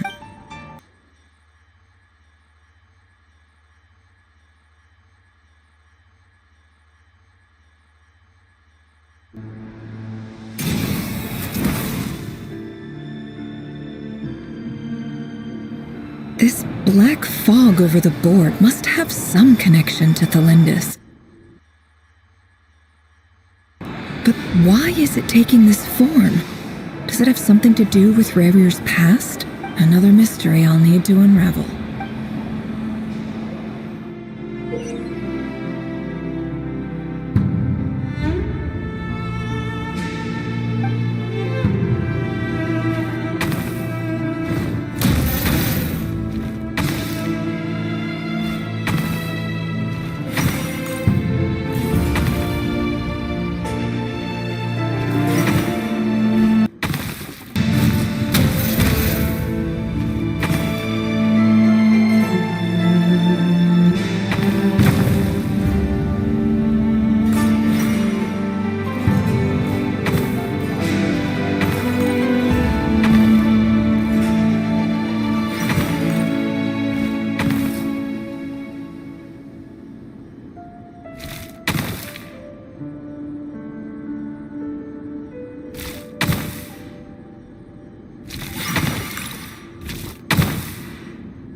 Author Thelindis.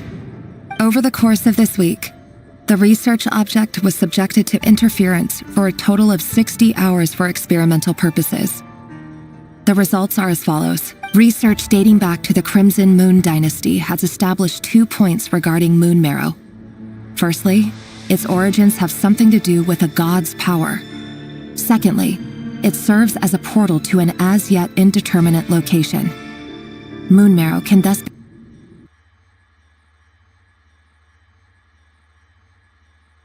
be defined as a spatial gateway. However, there are a number of hurdles to overcome before we can answer the question of where it leads to. To start with, opening the gateway requires a specific power source, which the relevant literature indicates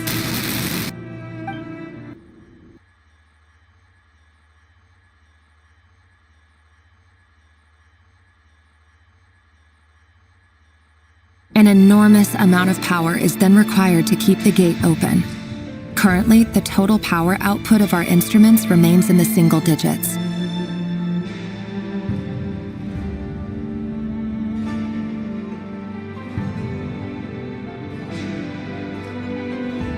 To make matters worse, I am now the only staff member remaining in the Moon Marrow lab. The Universitas Magistrorum recently decided to move most of its personnel into abyssal energy research, which has stymied all Crimson Moon-related projects. This is not a wise move. I have always maintained that placing all our hopes in a single source of power is risky, especially one as poorly understood as this. As well as making ourselves overly reliant on a single resource, we are neglecting other promising technologies.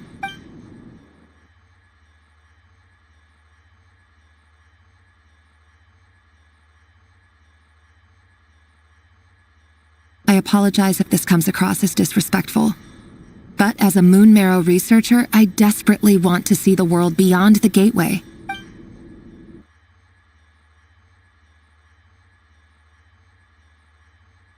If we really made it there one day, what would we find? And how would we go about taming the unknown? My imagination is endlessly fueled by questions such as these.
This is for you. I heard you're gonna leave the city with your parents. Valindis, did you hear about what happened? I've heard nothing. Rerir got back very late last Friday, and he was acting a little unusual, but he slept pretty well, so I'm guessing whatever he did was a good deed. You never saw him, and I don't know what he did. And this conversation never happened. You understand?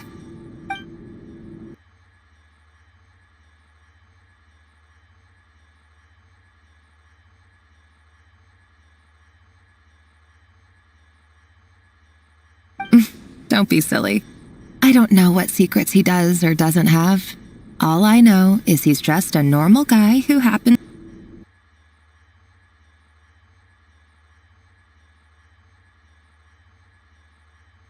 Are you scared of him? I don't know. The Rerir I know doesn't match the person you all describe. Logically, I should be scared of him. And yet, I don't want to lose him.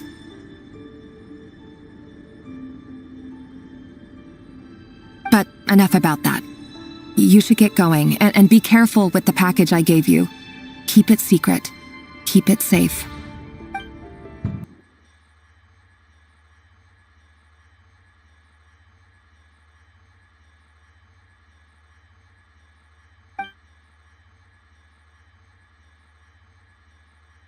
A piece of the moon.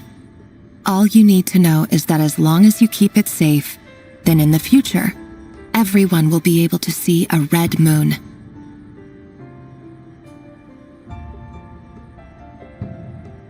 A red moon? You mean our moon? That's right. Our moon. Promise me you'll look after it.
Crimson Moon bloodline will never die out.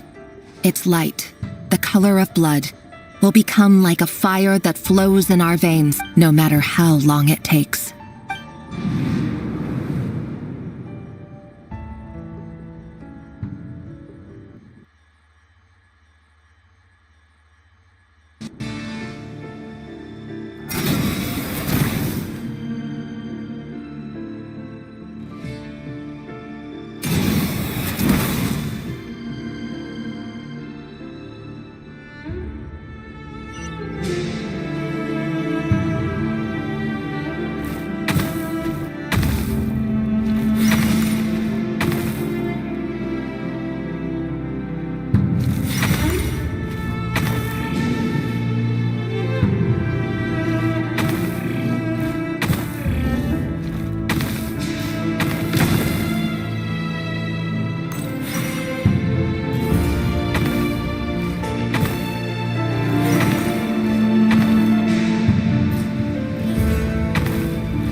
Hurry, everyone, and stick to the plan.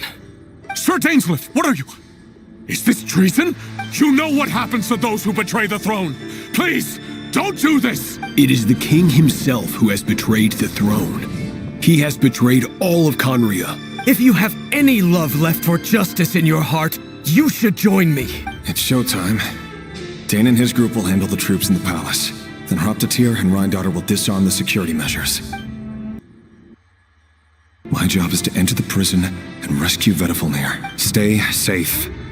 Wish me luck.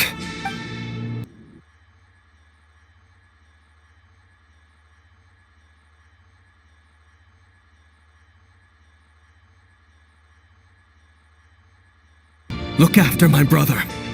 Draw your blade. It is time for justice to prevail.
place is filthy. And the smell is abominable. Clearly, the king doesn't allow his prisoners a single shred of dignity. This is dire.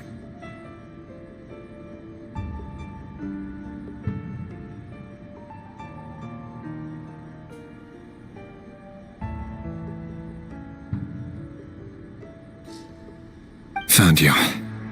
Hello, Mr. Vedafilnir. Ah, it's you. Surprised? Oh, wait. I guess surprise isn't an emotion that prophets feel very often. I certainly felt some surprise in the moment when I was blinded. Surprise at the king's sheer ignorance. Surprise at just how unfairly this world responds to words of earnest remonstration. I'm curious.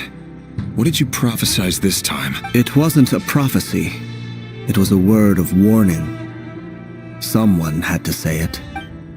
The king has forsaken all reason in pursuit of his obsessions. I simply told him that if he continues on this path, Khaenri'ah will surely fall.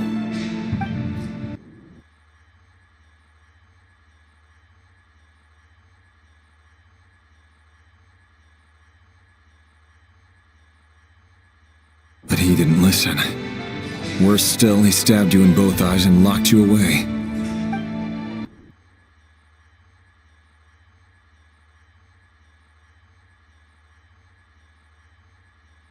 Dana. Everything is transpiring as I foresaw, yet I am powerless to change it. Fate is an immutable force. I can but lament as the inevitable unfolds.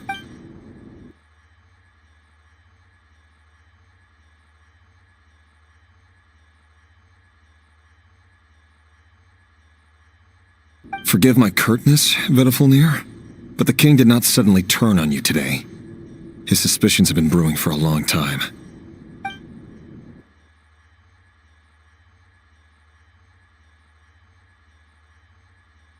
You can't have wisdom beyond the reach of your fellow man without attracting his fear and suspicion. There are things the king does not want to see. So, he doesn't want you having visions of them either. He blinded you because he thought this would make the visions stop.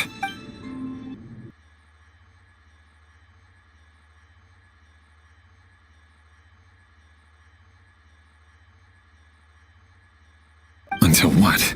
Just now. I believe I saw something new. Well, tonight could go a lot of different ways. 5 of us banded together to storm the palace, also we could rescue you.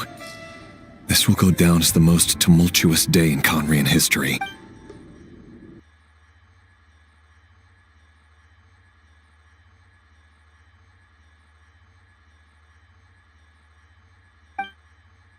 But this is not the end.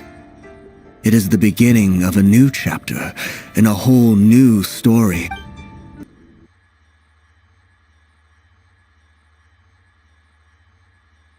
There are many men of honor and courage in this world, Rerir. But you are not one of them. You're not here for justice, are you? You're here for yourself.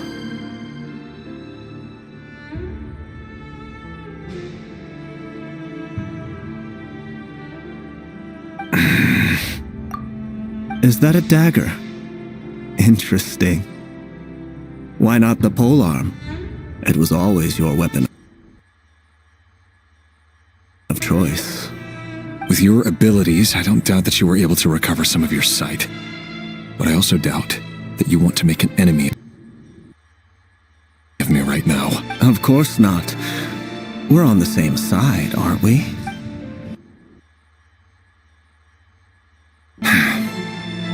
We could be. But I need you to be honest with me, Vedafilnir.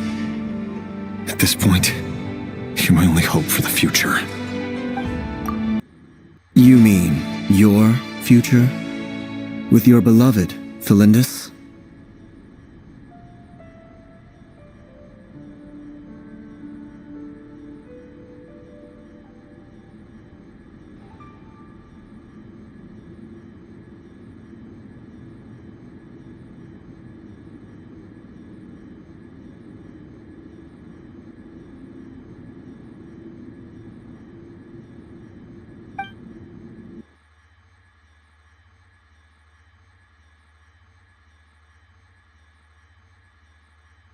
Yes.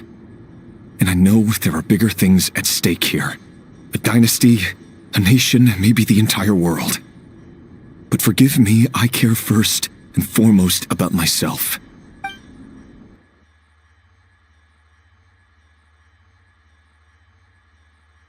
I can't abandon the one I love to save myself. I just can't do it. But you see a broader picture of the future than I. You see the solutions to the biggest problems of our age. So tell me, what is my solution? What's the answer?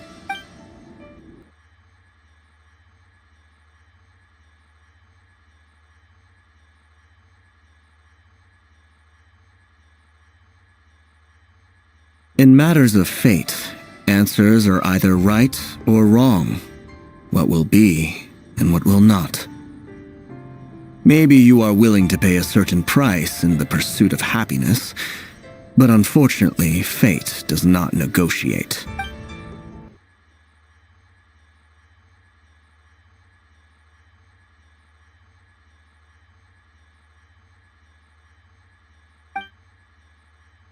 I know it's your voice that I keep hearing in my head, urging me to see how the world is changing, to seek more power, so I can protect the things I love.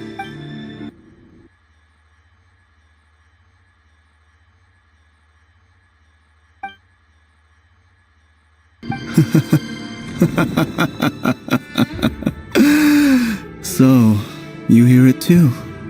The voice that steals your mind, gains your trust, and drives you crazy.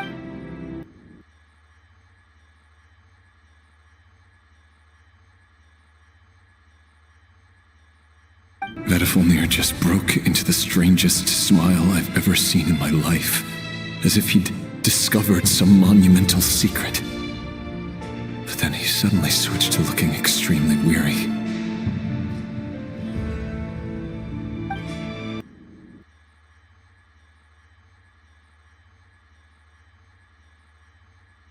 Very well then. My advice to you is as follows. You must persevere. Whatever trials and tribulations you may face, be steadfast in the belief that they are your path to the future.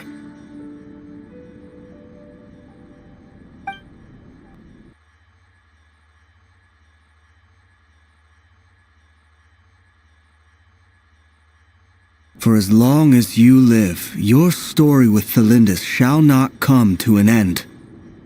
That is the only chance you have of fighting back against fate.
I will hold you to your word. Thank you for setting me free. In return, I will tell you one more thing that you cannot afford to ignore.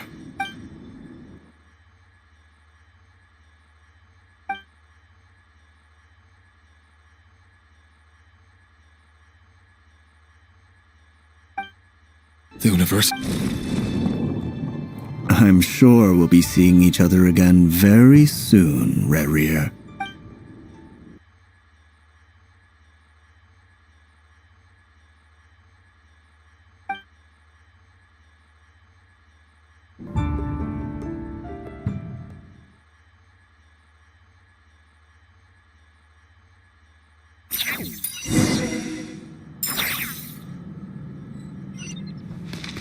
Can't hide the truth.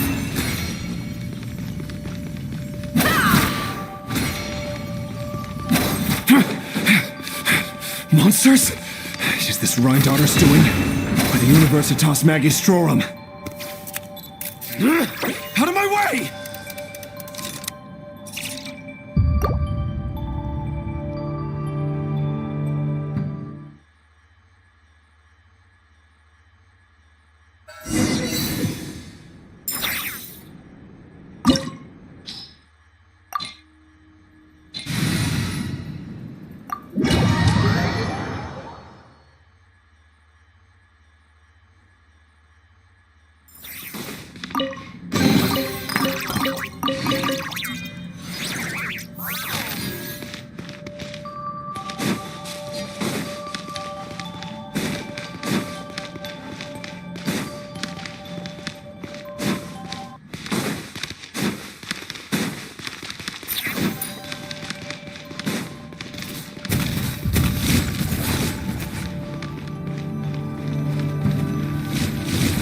No more lies.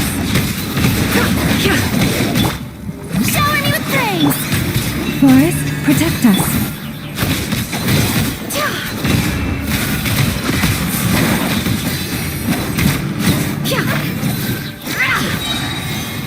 Seek within.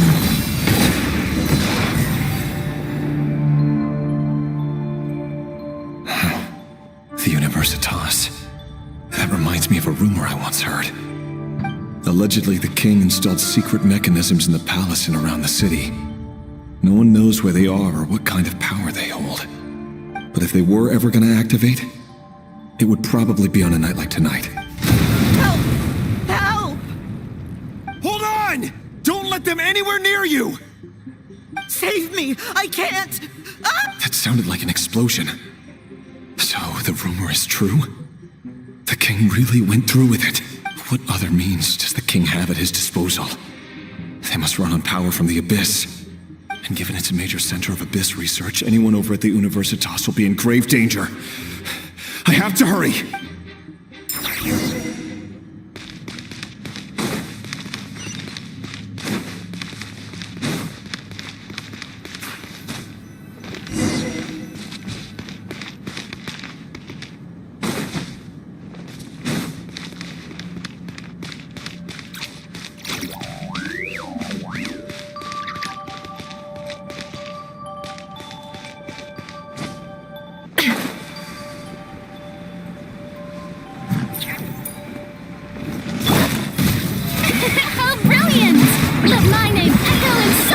Leave this place. Can't hide the truth.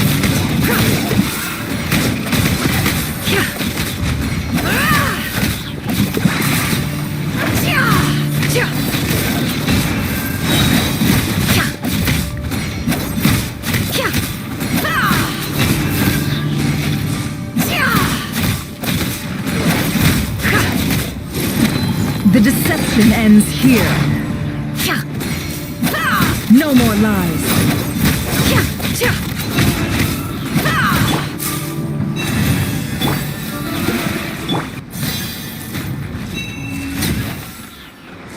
Observe.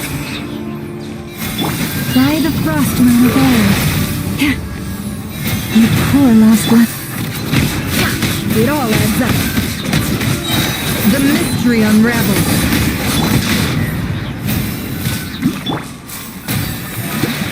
Leave this place. Be silent.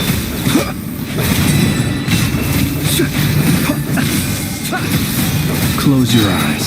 Night falls.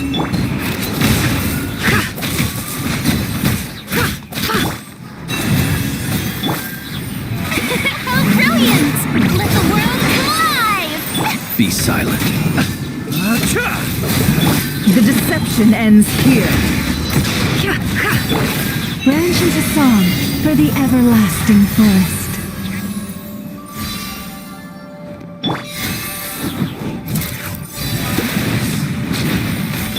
No more lies. Forest, protect. Observe. Close your eyes. Do you fear the dark?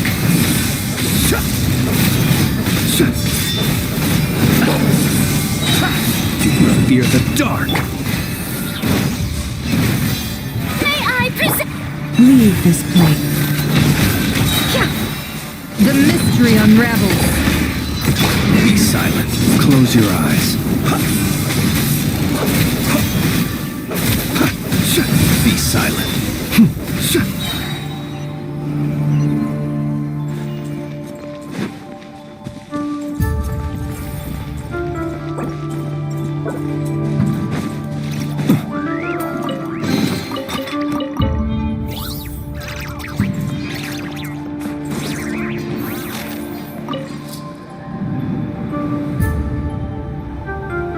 Monsters! At the Universitas Magistrorum? Why now? Oh no! They're coming! It's no use. The table won't hold out much longer. The weapons! Where are the weapons? Of course. All the lab equipment was upgraded after the inspection last week, but the new weapons haven't been allocated yet. I'm done for. Is anyone there? I need help! Ah! Stay back! Please stay back! Please!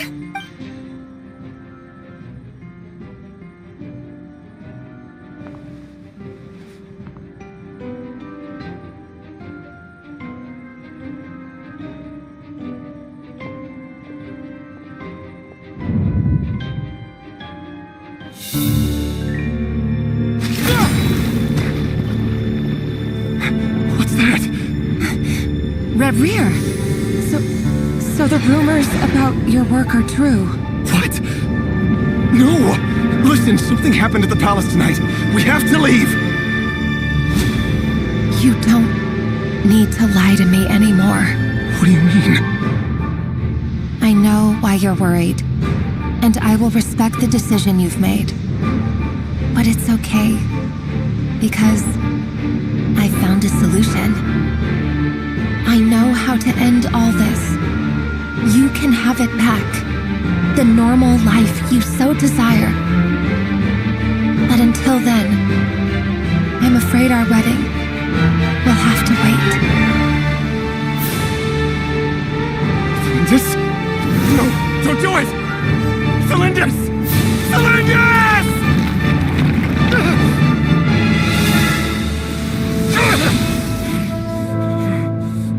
I told you, Rerir.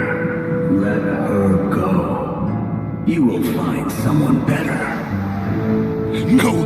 No, I won't do it! I have to save her! By what means exactly? A lowly pawn. You lack the power and the strength of will. Do you know a way? Tell me! Come to the palace. Join us.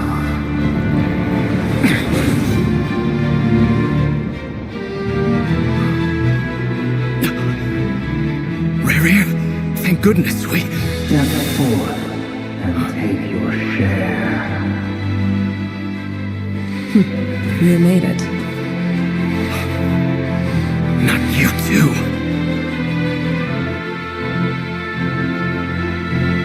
Hatred or grief, despair, desire.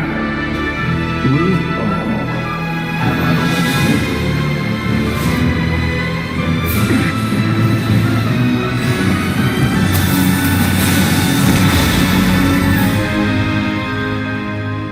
Rerir. Rerir. Thelindis? Were you daydreaming?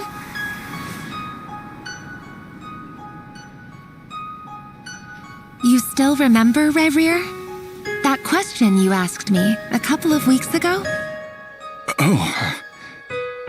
You mean the proposal? Yeah. I'm wondering, where do you think would be a good place to discuss it? Maybe in the garden? Or were you thinking a fancy restaurant? It's your choice.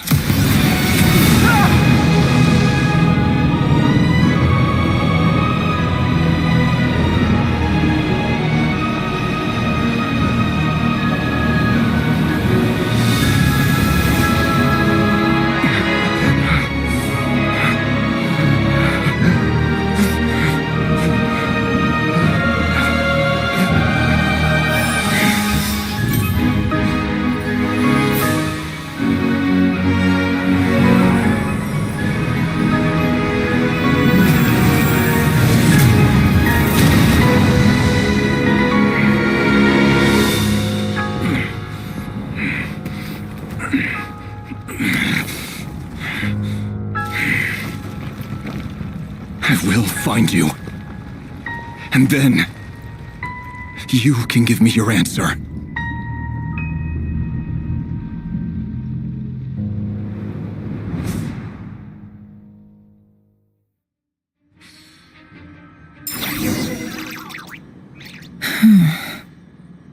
So that's how the Raker of Solnari was born. A monster created by circumstance is a monster all the same. Viewing other people's thoughts for too long can get uncomfortable. Right now, I'm feeling a strong sense of loathing. In a nutshell, the story of Conria is what happens when the truth falls by the wayside. Everyone tells little white lies, and before long, you have a huge pack of lies that destroys everything. Phew. Time to get back. His past is filled with sorrow, but the tale of any fallen civilization is one of endless tragedy.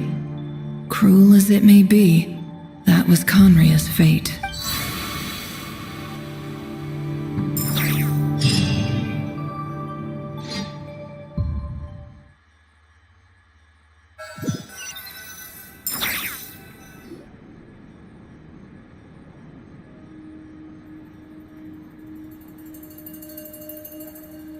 Everyone, I'm back. Can I get a standing ovation? Nefer! How are you holding up? Feeling okay? She's fine. Boss is a pro. Yes, I'm fine. You will have seen the events of Rerir's life through my thoughts. It's now clear that he is just a regular nobody, driven by personal tragedy, as he said himself. I mostly agree.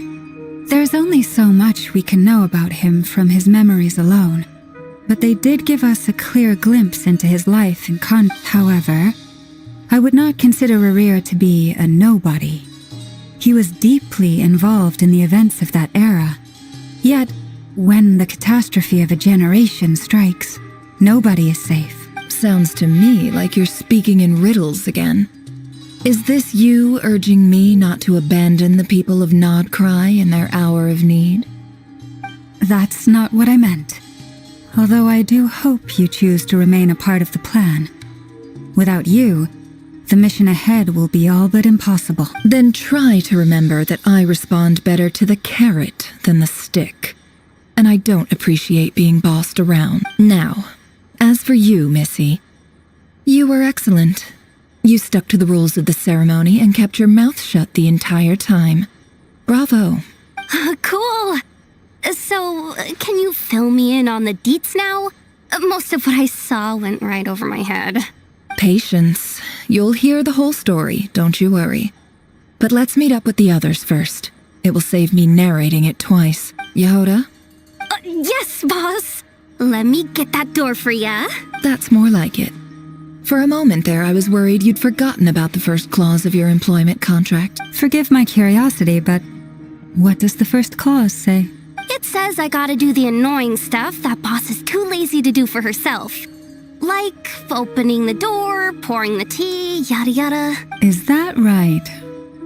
If something is in the contract, it's because she willingly agreed to it.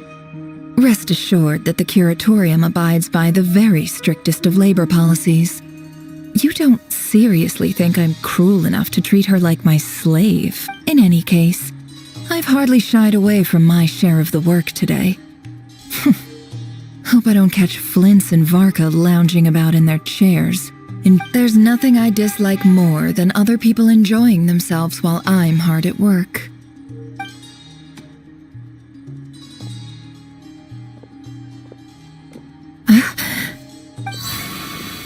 Oh no.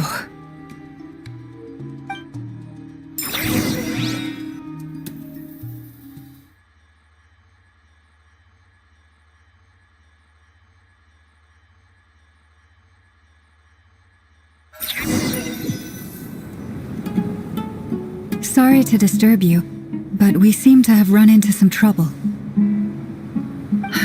Evidently so.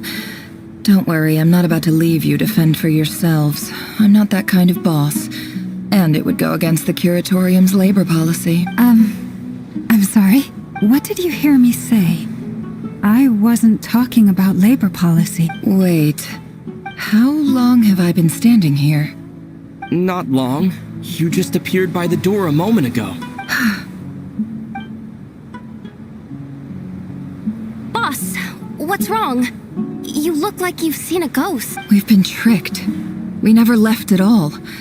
Somehow I hallucinated that whole scene back inside the office. Hallucinated? But how? How indeed. This place should heed my will alone. All thoughts and actions that occur in here are just a result of pawns moving across the chessboard in a carefully calculated manner. And nobody has access to this chess set but me. So you control everything in here? More or less. But yes, it's a special technique of mine. Has anything like this ever happened before? Only once. It was the first time I used the chess set. Is there any similarity between what happened then and what's happening now? I suppose my thoughts are a little turbulent, which was also the case my first time. Is there anything I can do to help? The first clause of your contract clearly states that I only need your help with things that I'm too lazy to do myself. Meaning you're not feeling lazy right now? Meaning this is not something Yehoda can help with. The chess set is a personal treasure that I alone understand. I must be the one to find our way out of here. Boss, it's fine. Really. Let me do something useful. Oh, listen to you. Whatever would I do without you, Yehoda? What? Really? Yes, really. Where would I ever find another employee as obedient and servile as you? God forbid anything ever happens to you. Oh, okay. Well, anyway, I was thinking of fetching some water. There's gotta be a source around here somewhere. I suggest everyone finds someplace comfortable to take a rest. We gotta conserve our energy. Even though all this chess malarkey doesn't exist in a physical sense, mentally speaking, it's all real. And so is our tiredness and fatigue. You don't want to dismiss mental fatigue. Just because it isn't physical doesn't mean it's any less serious. But anyway, I got your backs, so don't worry about a thing. Don't I have the best employees? Jealous much? If we can find a suitable time, I'd love to borrow Yehoda for a day to help out at the Frost Moon Scions. Would you be amenable to that, Boss Nefer?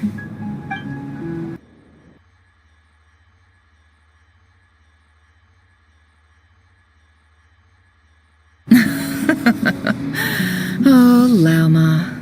Have I ever told you just how pretty you are? Beauty runs from the tips of your antlers to the depths of your imagination. Time to rally, everyone. Follow me. As we continue our journey, the same rules will apply. That means stay focused and no talking no matter what we encounter. And don't disturb the chess pieces. You have my word that I will get us all out of here.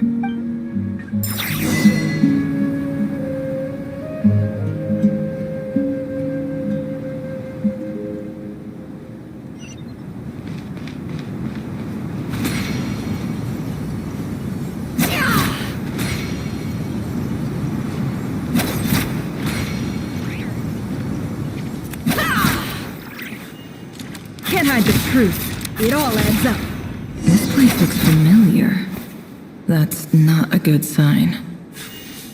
There's someone up ahead. Time for a little chat.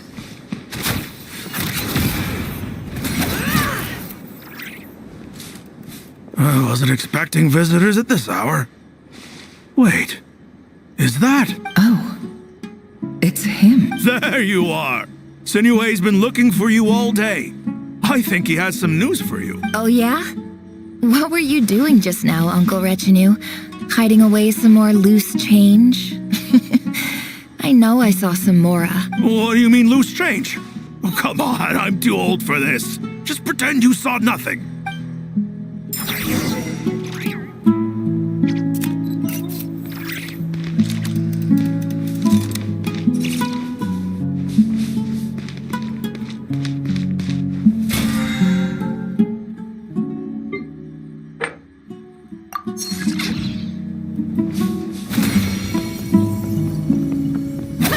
No more lies.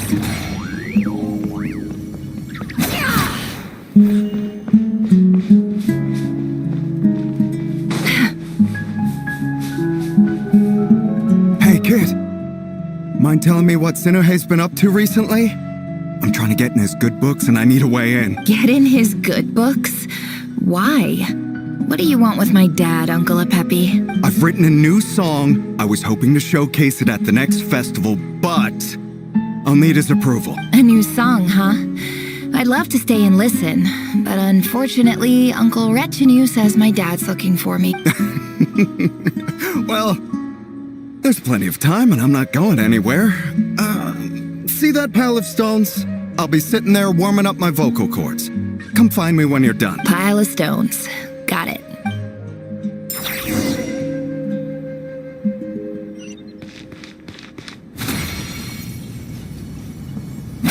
Can't hide the truth. No more lies. Hi, Dad. Uncle Retinue said you were looking for me. Ah, there's my little princess. If you'd gotten back just a little sooner, you could have shared the spoils of war with me. Spoils of war? Who were you fighting against, Dad? It was just a figure of speech. The aftermath of a sandstorm is no time to be waging war. I was talking about our war against thirst. I went out to fix our water supply problem, and now I'm back. Which means... We have a well again. That's right. I found a new one and brought back as much water as I could carry. It should last us for a good while. If it wasn't for these blasted sandstorms, our wells wouldn't be caving in. You wouldn't be spending all your time out searching for new water sources. As the chief of our tribe, I'm supposed to be leading us out of hardship and poverty. Onto better things. You know how prosperous our ancestors were. I've told you all the stories. And look at us now. Squeezed into these hovels. No one would choose this, if it wasn't for the endless wars over the years. But things are looking up. I started working with some folks from the academia a few months back. They gave me some contacts in return for my assistance in the desert. So you're the academia's helper now? Special ambassador, they call it. Think of it as a partnership. It's nothing bad, okay? We've been isolated here in the desert for too long. Seeking opportunities elsewhere is the best thing for us, and the fastest way to progress. So, Do you get anything good out of being a special ambassador? Of course. My luck's improving all the time. One day, I swear I'm gonna lead us out of this place. We'll find somewhere new. Somewhere better.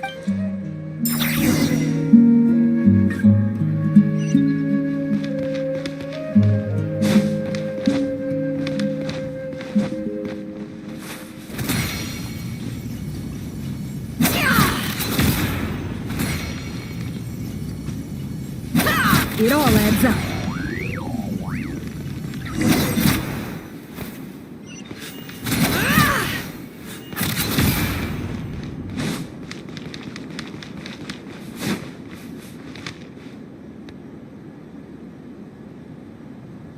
That's our well, and you know it. You stole from us. Well, you've gone from chief to thief, and now you have to face the consequences. Did you really think you could take our water without permission and get away with it? You're either brave, stupid, or both. And that Special Ambassador Act? Yeah, nice try. We spoke to the academia. They said it was all news to them. You're a liar and a cheat!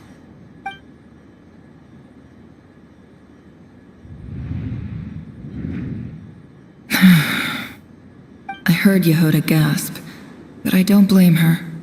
Most people are terrified by the sight of blood. Corpses strewn across the ground. The wounds are clearly from scimitars and daggers. The desert dwellers' weapons of choice. There's a handwritten note on the ground. Let's see what it says. Halil, this is Sinuhe, chief of the Shimti tribe. Surely you remember me.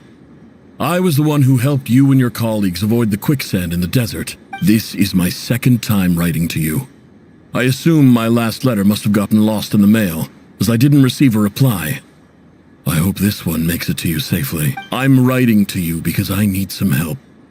That sandstorm the other day completely blocked up our well, forcing me to look for another water source in Iab and Unut territory. It was a matter of survival. Praise the gods.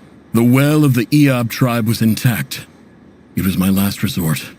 I drew what water I could and left, but not without being spotted. I fear they will retaliate. You told me to write to you if I ever needed help. You said you'd be my ally in the academia. I urgently need you to formally recognize my title of Special Ambassador and send some of your people to assist me for a few days. It's the only way I can convince them that this was the academia's decision and prevent them from retaliating. This is an emergency. Please send help as soon as possible. Looks like this letter never got sent. The writer died a grisly death, and the letter was trampled into the ground. It's badly defaced. Some parts are barely legible. What a ridiculous lie the surviving Shimti tell. Their whole village was butchered over a sip of water.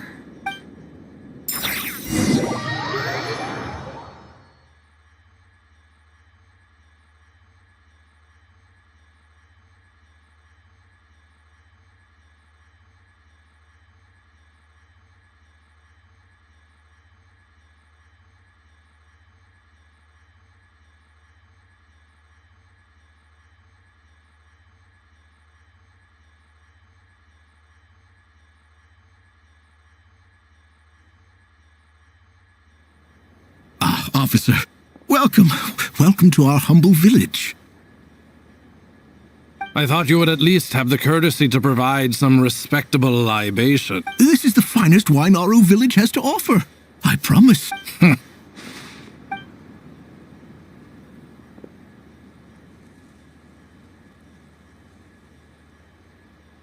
The Academia has agreed to reserve a single space for a candidate from your village.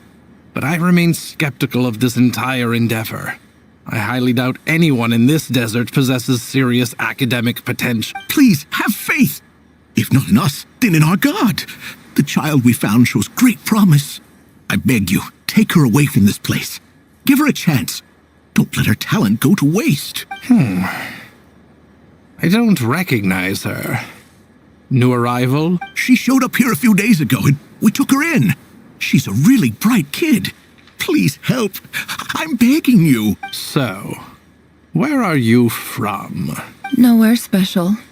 Just a sand dune. What about the rest of your family? How many of you are there? Just the one. It's only you? Correct.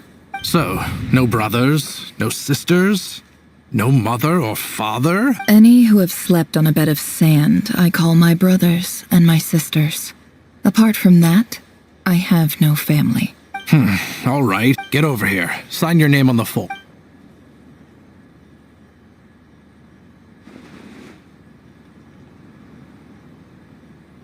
Nefer? You're rather fair-skinned for a desert dweller.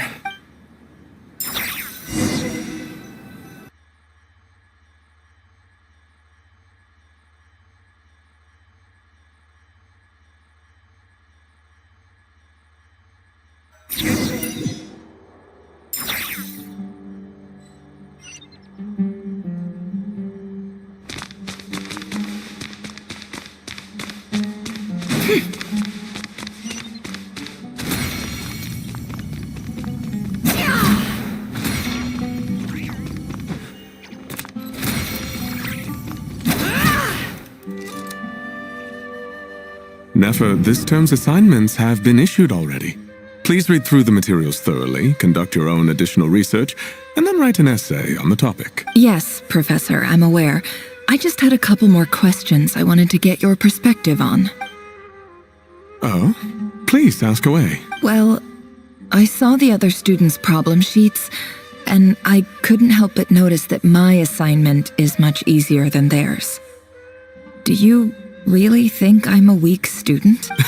A weak student? Goodness, no. Quite the opposite. You have a sharp mind, almost too sharp. I think what you're saying is, a weak student wouldn't have noticed the discrepancy. And if they did, they certainly wouldn't complain about the lighter workload. You see, sharp as they come. You see things the way they are, and I'm sure you know why they're like that. Because of where I come from. Because I'm different. I'm sorry, Nefer. I don't like it any more than you do. It's just... Anyway, you said you had a couple of questions? What's the other one? I wanted to check... If someone sent me a letter to the academia, where do I go to collect it? Ah, your family wrote to you. Well, as long as they put your name on the envelope, someone should hand it right to you. Not exactly. It's not even a recent letter. I was just curious where the mail would end up if no one collects it. The House of Dana, I expect. I know there's a box for unclaimed mail somewhere in there, probably sitting on a shelf. Whatever you're looking for, that'd be the place to start. Okay, got it. Thank you, Professor. Oh, don't mention it. Honestly, I feel like I failed you. I'm supposed to be your teacher, but I haven't taught you anything. Hey, don't say that. You're a great teacher, and you do your best for all your students. But the rules are the rules. You're not allowed to teach students like me. It's not just the academia either. The whole world bends over backwards for the successful, and leaves the losers to suffer and die. Oh, my dear child. Don't tell me you've given up on life already. I haven't. I just think that if you want to make it in this world, you have to find a way to become successful.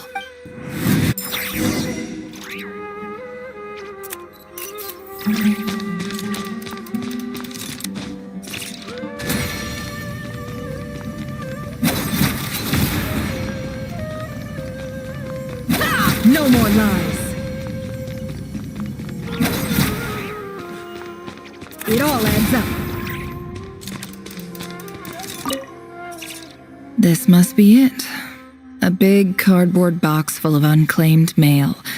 And probably some letters that ended up here by mistake, too. Let's take a look.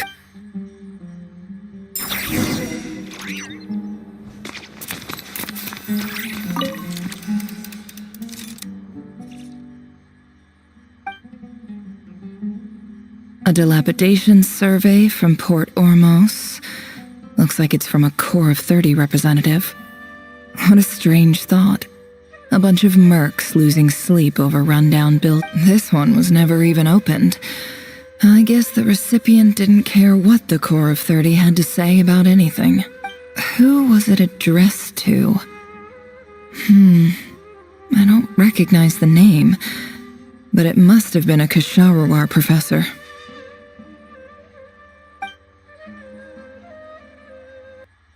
This one is addressed to the Immorta Sage. The title is Changes Observed in Satyavada Life Symptoms. Why do all these letters read like full-blown dissertation? Guided by the incense, we became lost somewhere in the forest. All the barriers between levels of consciousness disappeared as our minds soared around in circles, looking for a branch to seek refuge on. In clinical terms, these symptoms fit the description of incense poisoning. The Immorta Darshan strictly prohibits the use of hallucinogenic substances, but I believe there are still people getting away with it. For example, my neighbor who always breaks out into song and dance after using incense. This seems like something the academia would want to know about. Why wasn't it collected? Wait, what's this written on the back? It's so small. The note says, "The sender authored this letter while under the influence of mushrooms. I would send it back, but no return address was provided. Stamped by the Grand Conservator of the House of Dana."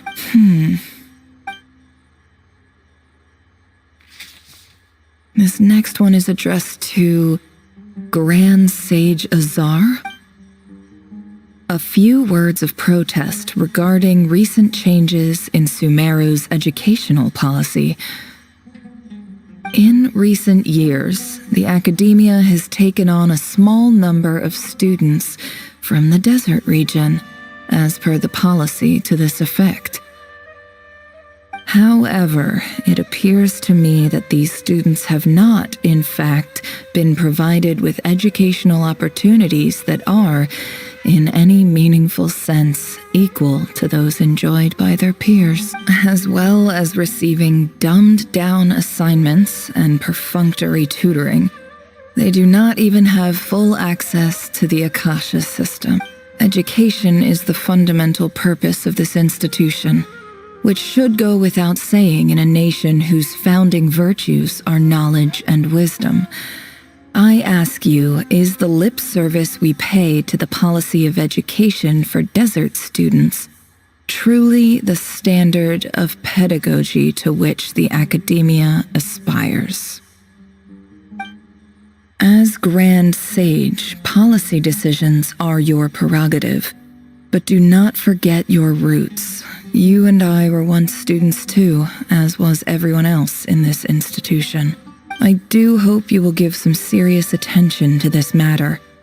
I encourage you to discuss issues like this with myself and others, and listen to some alternative opinions.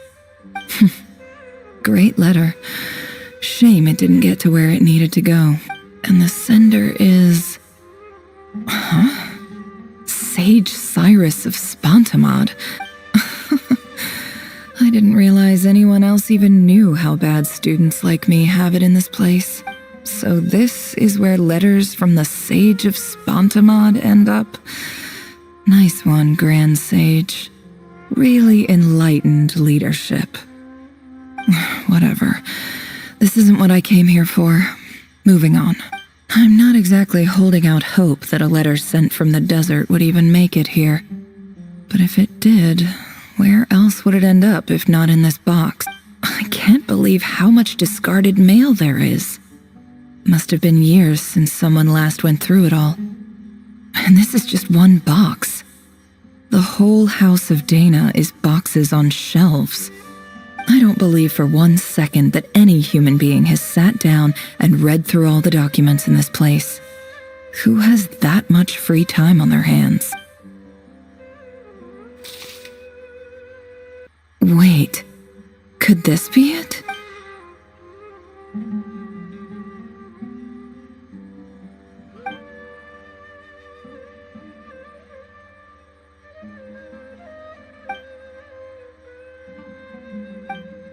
Greetings, Halil. My name is Sinuhe, chief of the Shimti tribe. I was the one who came to you and your colleague's aid when you ran into trouble in the Great Red Sand. I don't know how well you remember it now, but I brought you to safety and gave you some water and other supplies. You seemed very pleased and told me your name. In my tribe, learning a person's true name is serious business, and I therefore see you all as friends. You were kind enough to leave your contact details so we could stay in touch. The Shimti tribe lives a harsh, nomadic existence in the desert. You were sympathetic towards my plight, promising to make me a special ambassador of the academia and help us find a way to make a better living.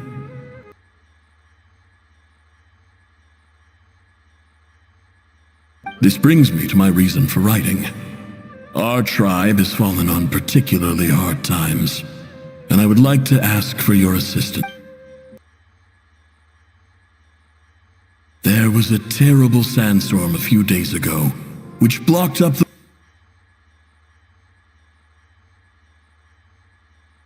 the well in our land. To ensure my people's survival, I had no choice but to venture into Iyab and Unut territory in search of an alternate water source.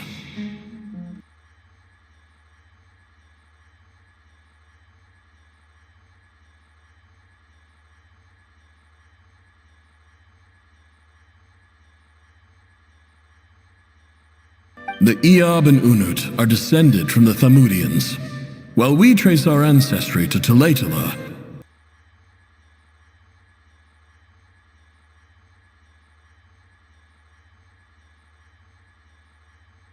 We worship the Lord of Flowers and have had relatively good relations. I found a well belonging to the Iyab tribe. They declined to help us, but I really had no other option.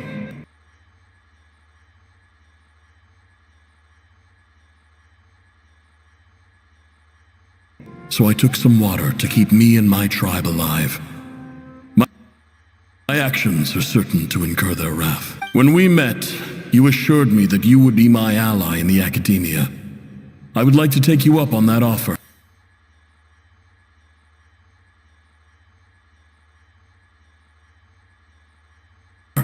Because I really need your help. I wonder if you could send an academia representative to meet with me.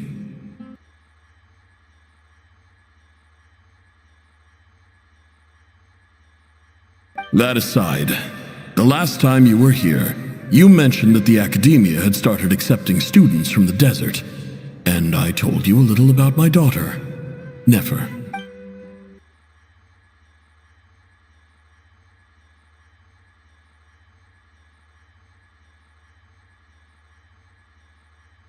We have next to no resources here in the desert, and my power and influence are limited. Would you consider enrolling my daughter at the academia?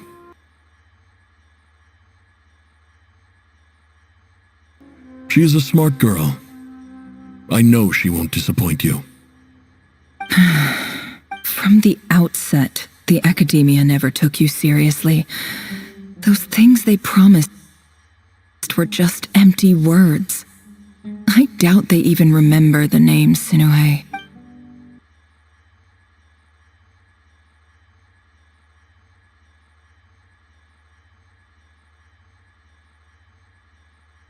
And you were so emphatic that your luck had finally changed for the better.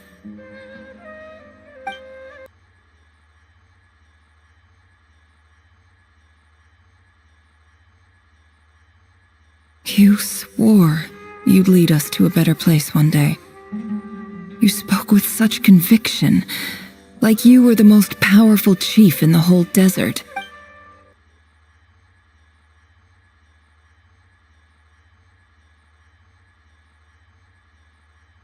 You liar. You lied about everything. You promised the world and delivered on none of it.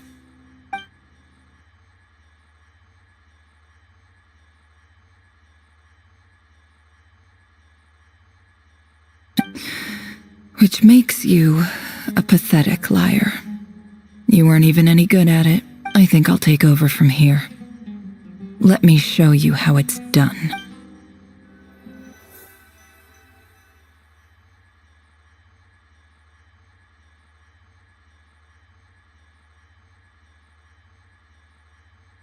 Yeah, can't hide the truth.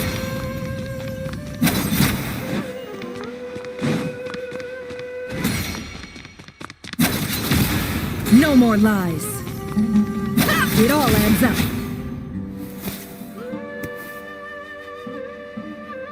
I just came to say goodbye. Thanks for everything you've done for me in my time here. Nefer? You packed your bags. Where are you going? I'm quitting. Something's come up in my hometown. Gonna head back and deal with it.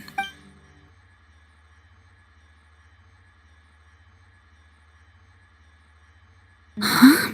But this was a hard-won opportunity for you. You know that better than I do.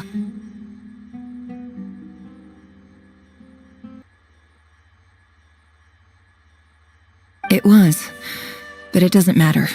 I have more important things to deal with, and they can't wait.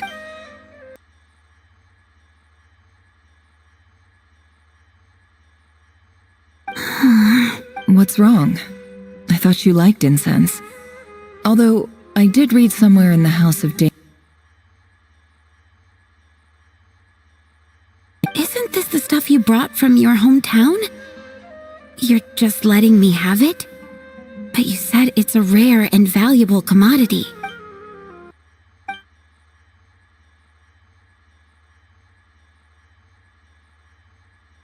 It's not worth much.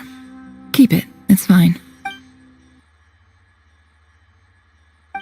All right, that's all from me.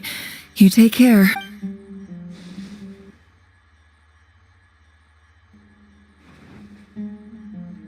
Don't forget me, okay? I mean, we're more than just classmates, right? We're friends.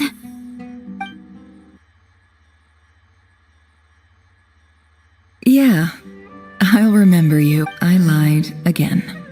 That incense is worth a fortune, and it's a rare find even in those ruins.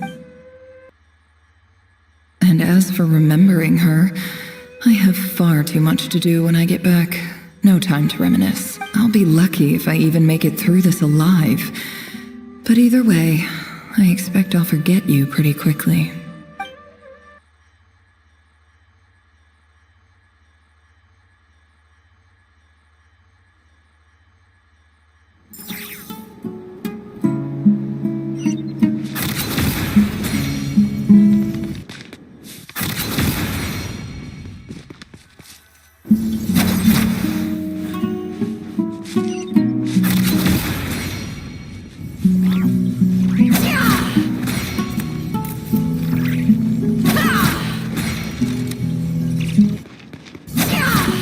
The truth.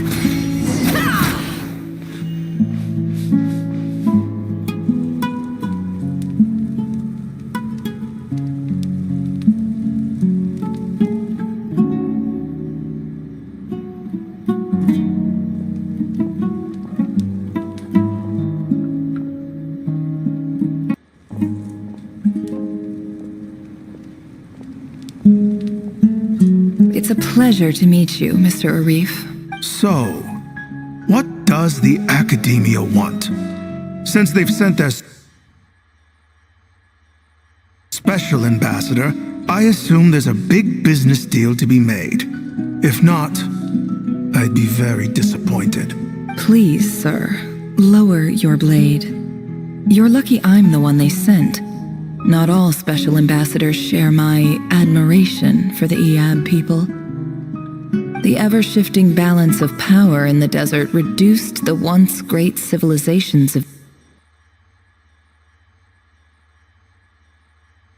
this region to rubble and sand. But the story of the Iab has a very different trajectory.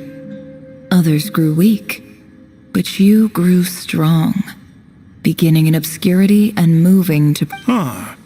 So, you do know who you're dealing with? This well is the perfect symbol of your strength, is it not? It used to belong to the Unut, but it looks like you have control over it now.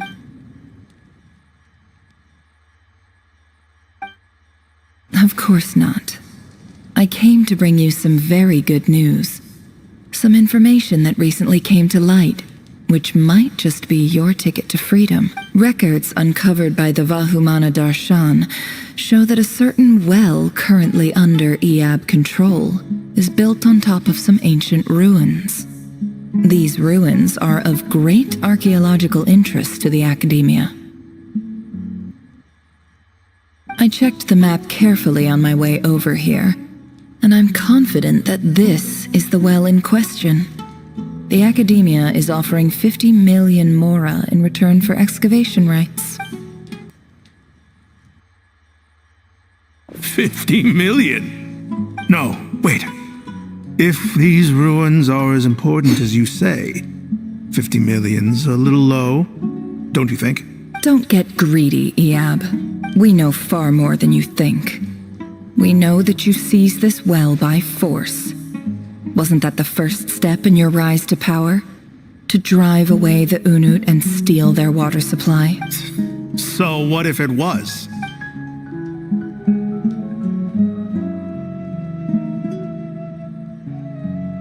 Don't worry. As unscrupulous as it was, it's something we're willing to overlook. The Academia is only interested in dealing with the de facto power holders in the region. I hope I am making myself clear. And I hope your words are the truth. If I find out the Academia is...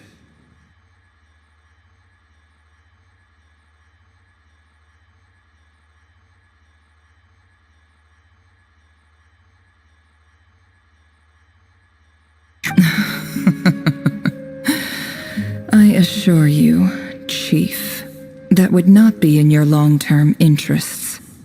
You don't want to make an enemy of the Academia.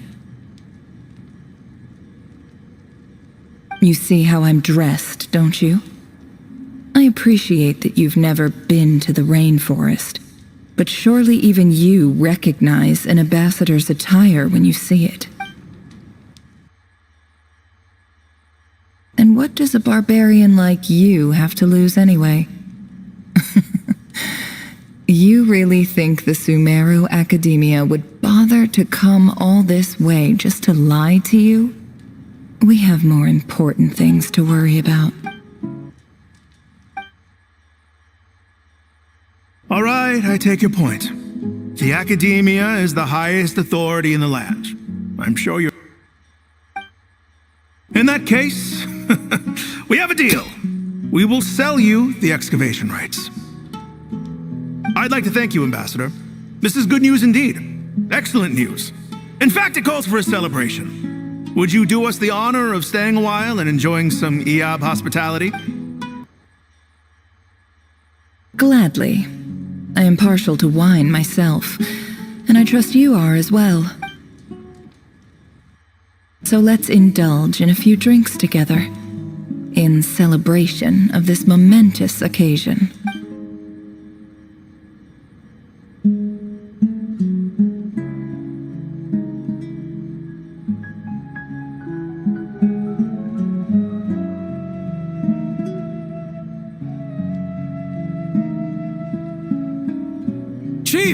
Chief, it's an emergency! It's the Unut. They've taken the well. What? Well, don't just stand there. Take it back. Yes, Chief.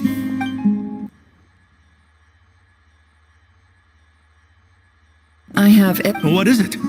The Unut's response was alarmingly fast. The day after we reach a deal, they seize the well. This can't be a coincidence.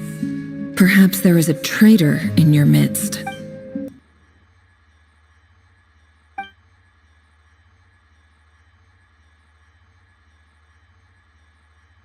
I am obliged to remind you, Chief, that the Academia will only deal with the de facto power holders. If you cannot regain control over the well, I'm afraid you won't see a single mora of that 50 million.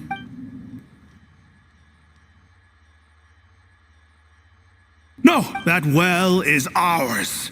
And so is the Mora. Glad to hear it. I will wait here for an update. If there is a traitor, I will find them. In the meantime, make yourself at home. I'll report back as soon as I have an update.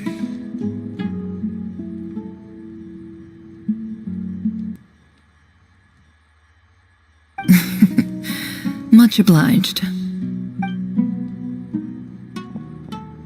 Wow. All it took was a few words and I've got him wrapped around my finger. What an amazing feeling.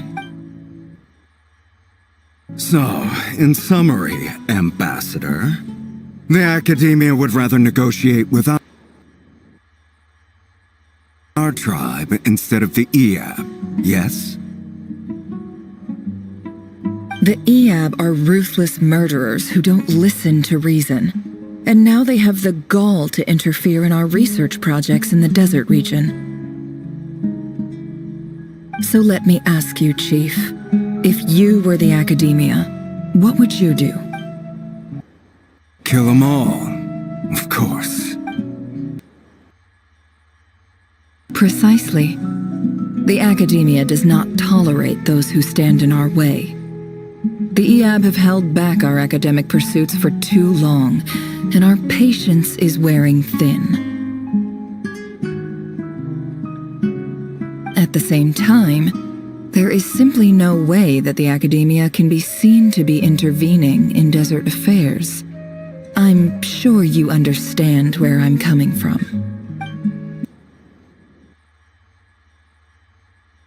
We have our own rules out here.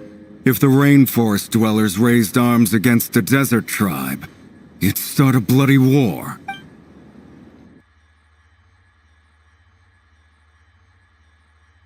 Right. We can't confront them ourselves, but we can support their enemies. The Unut have always had strained relations with the Eab, which makes you our natural allies.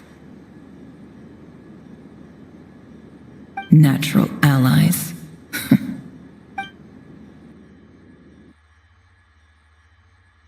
Weren't the Eab your allies once? You were quick to send them after us to protect your interests back when we stole that water. And now look at you. You're at each other's throats.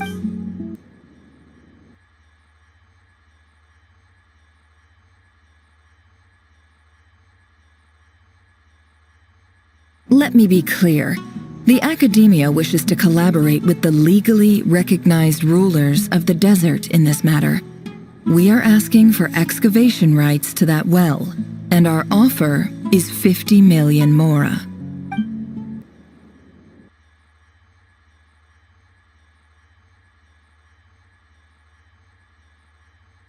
Say no more. I believe we have an understanding.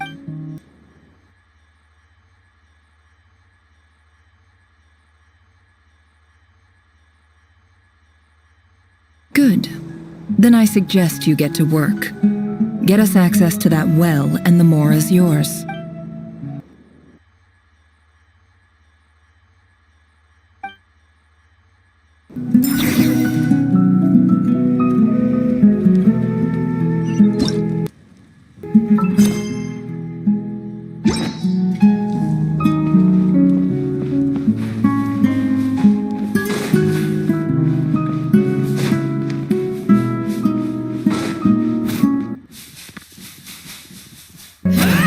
No more lies.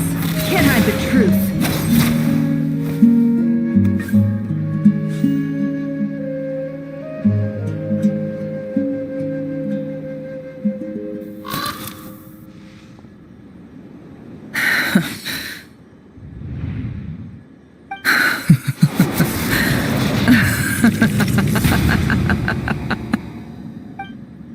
Look at yourselves.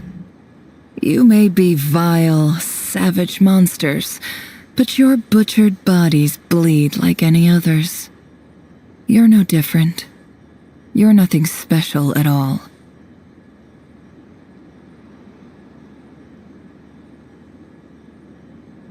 The monsters who destroyed my home, they're just ordinary, petty human beings. What a joke.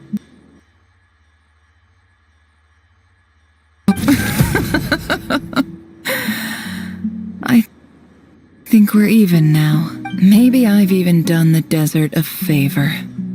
It's a better place without all these people around.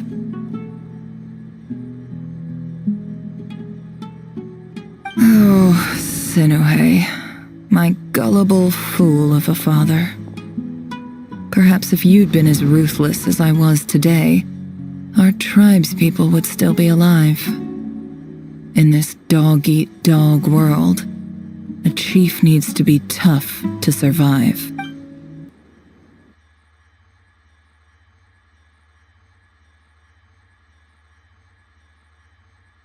But you couldn't do what had to be done. So I did it for you. Nefer, it's okay. All of this is in the past now. I believe I remember you promising to remain silent. Yeah, but even so...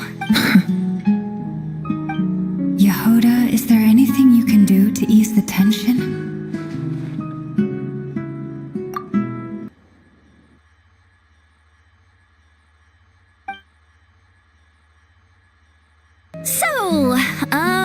Anyway, that's enough of that. When are we getting out of this place? Feels like we've been walking forever. I'm getting pretty tired. Oh, Alma, you tired?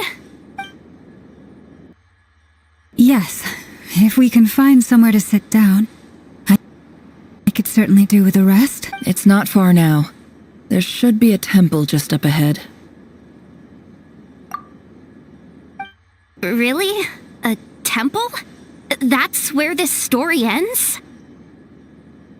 I guess that's how things go in the desert. Desert dwellers can never escape their destiny. Or so everyone says. I never wanted to believe it, but looking back now, I'm as desert as they come. You mentioned a temple. What's waiting for us there?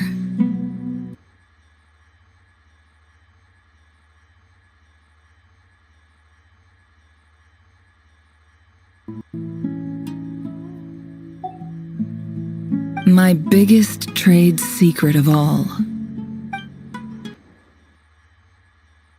Ah. Then I'm guessing it's where you got your power from. The power to peer into other people's minds. I didn't know you were clued up on any other religions. I'm no expert in the history of Sumeru, but since you come from the desert, I would imagine it has something to do with King Deshret.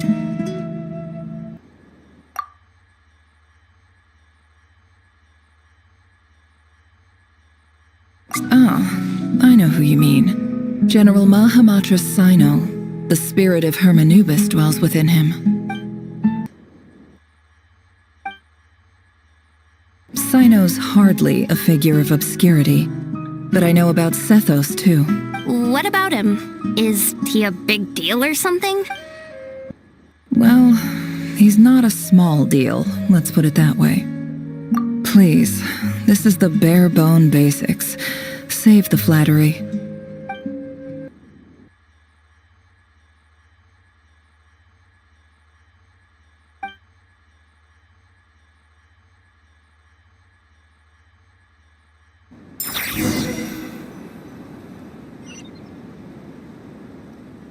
No more lies. Can't hide the truth. No more lies.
of this stuff.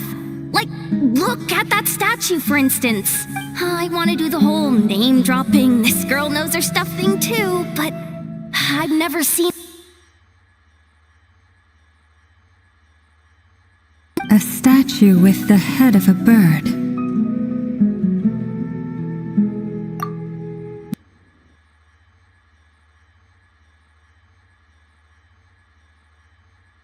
That's Thoth, the Ibis King, one of the 7 pillars of King Deshret.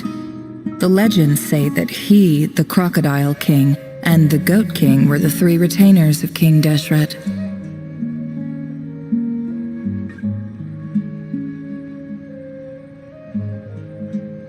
Let's take a look.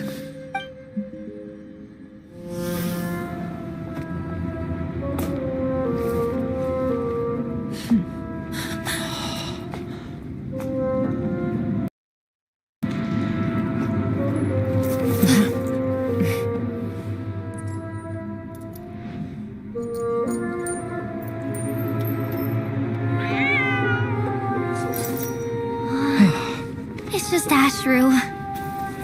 So, all is well?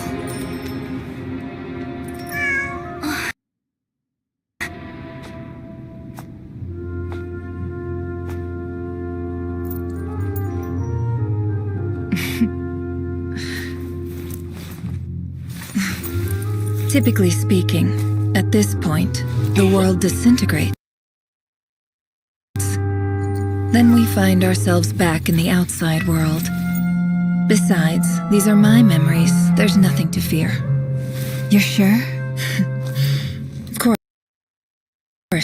It's almost over.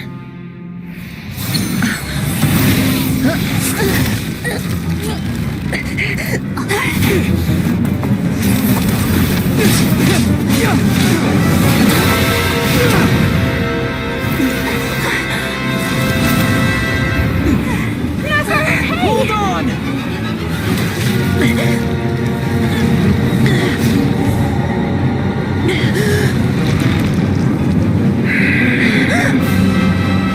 Knowing too much is always a death sentence. Speak for yourself.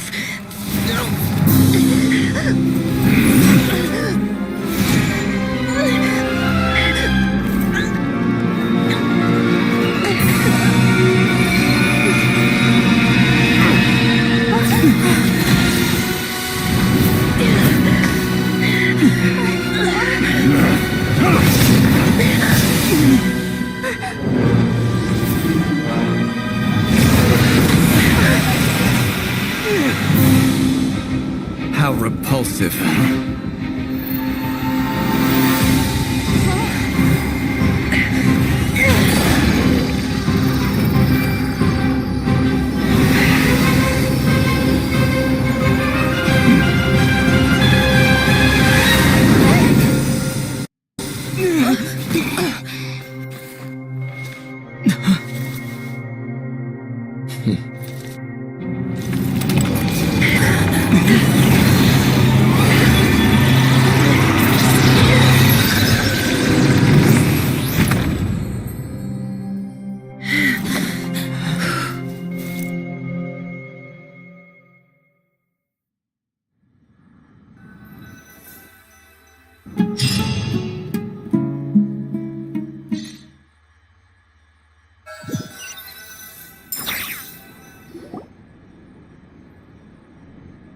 Timed that pretty well, didn't I? It's okay. I'm just glad no one was hurt. Paimon noticed you doing something too, Dainsleif. Were you helping get them out? Of course.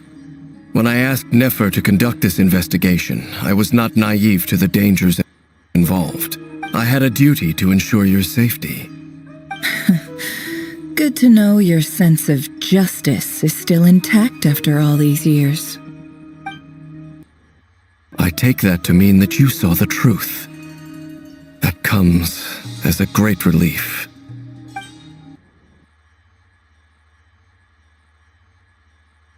I certainly did. And thanks to your help, I also managed to trap Rerir inside the chess set.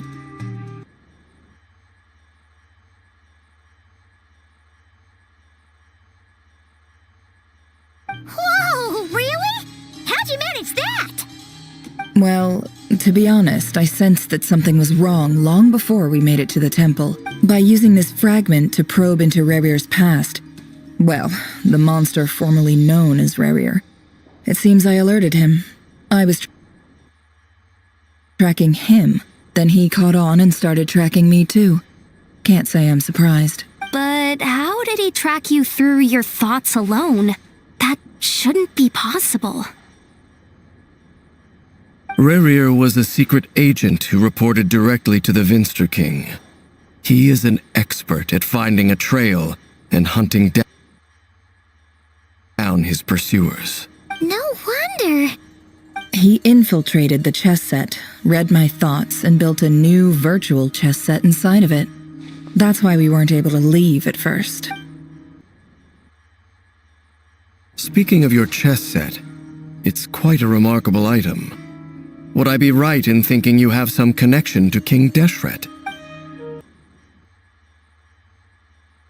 You overestimate me. I only have a connection with one of his underlings, the Ibis King. You all saw how this came to be. A long time ago, the Iab massacred my tribe, the Shimti, in our home village. A few years, the Unut and the Iab fought a bitter battle over the rights to a well, all for the sake of a non-existent 50 million mora. The Iab ultimately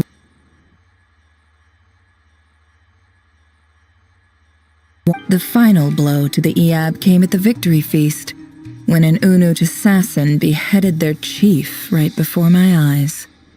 The remaining Iab fled and have been scattered to the winds ever since. Having gotten my revenge, I returned to my hometown, where to my surprise, the nearby temple was still standing. There it was, seemingly immune to the relentless hostility of the desert, while my tribal home lay in ruins. As I stood there gazing at the temple, I noticed a cat just outside. This cat, as it turned out, was home to the spirit of the Ibis King. He led me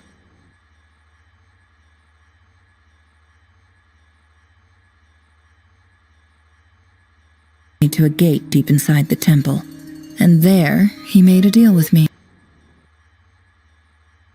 This chess set is my gift from the Ibis King. The chessboard within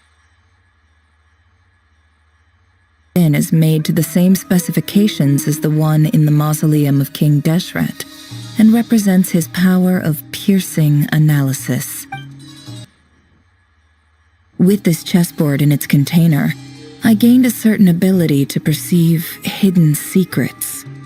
Now, you could conclude that the Ibis King simply wanted to give the people of this world the power to seek the truth.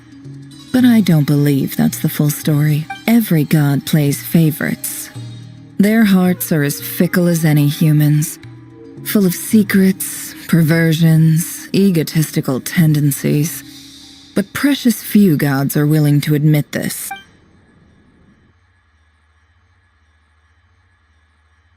It is the same with all powerful forces, including fate itself. Their gaze falls preferentially upon a select few.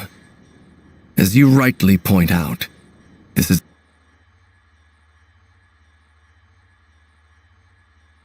an act of favoritism. If you're alluding to the Abyss, then yes, I agree.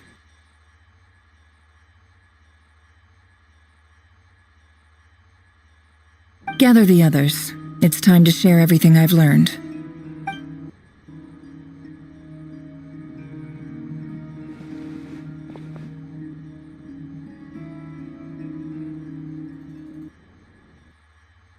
As promised, I did some further investigating into the Rerir of Solnari's background.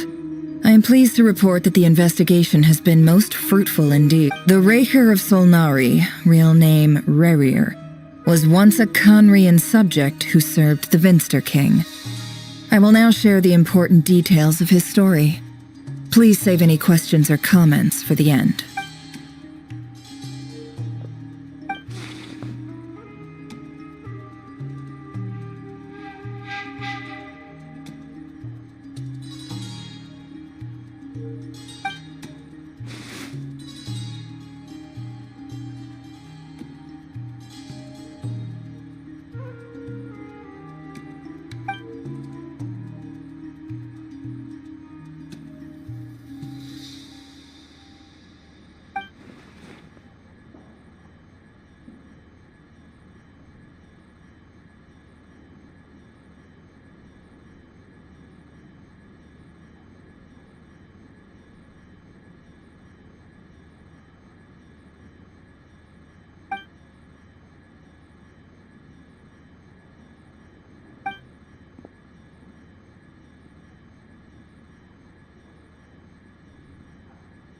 So that's why he's so obsessed with the moon.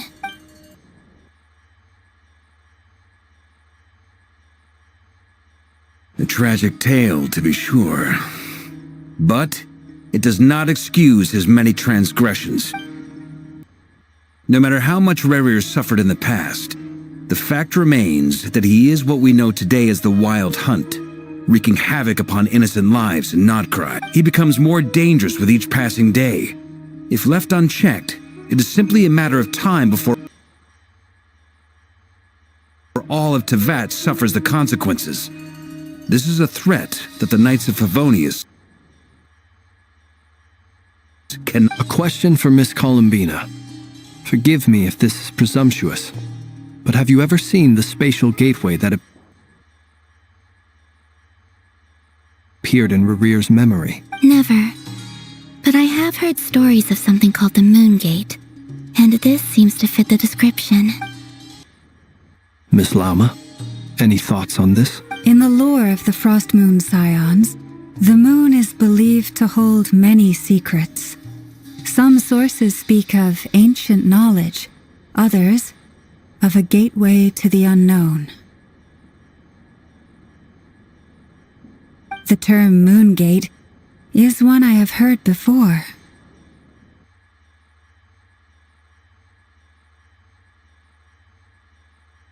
But as is the case with all of our legends, there are no records of any first-hand witnesses. We cannot know whether it truly exists. Then back to Miss Columbina. As a moon goddess yourself, do you have some idea of where the Moon Gate leads to? Not at this stage, sorry. I do hold the power of the Frost Moon, and my strength is recovering well. I can sense that the gate would open at my command, but... But there's more to the power of the Frost Moon than that? Yes.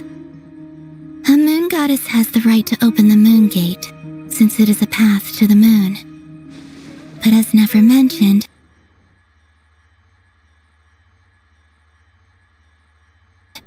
holding open a spatial gateway takes a huge amount of power.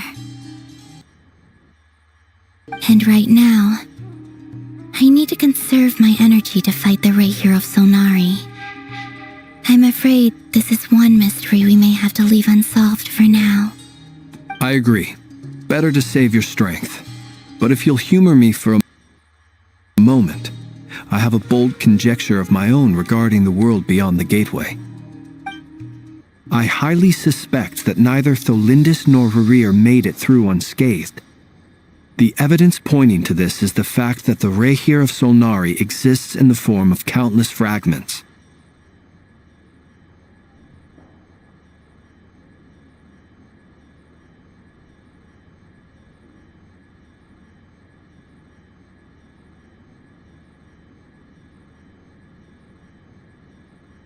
With the abyssal power he wields, no ordinary foe can touch him, let alone tear him to shreds.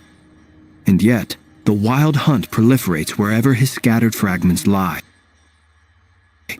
drawing hordes of monsters to many different locations across the land. So your theory is that Rerir was physically torn to shreds by some powerful force, hence why the Wild Hunt is a distributed phenomenon, rather than a unified one?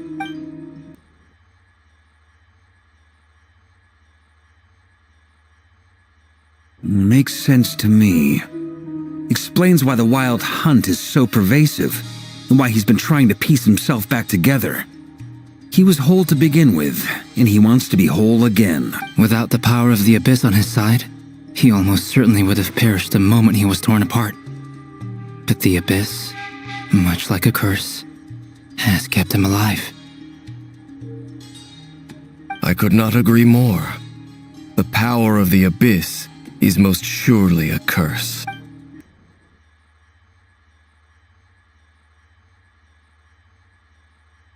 It is a compelling explanation, and one that accords with my present understanding of Abyss creatures.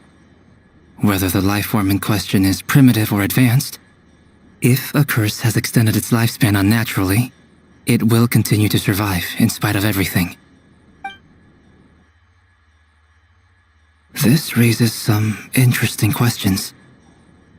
I will run some experiments and see if there is any validity to my suspicions.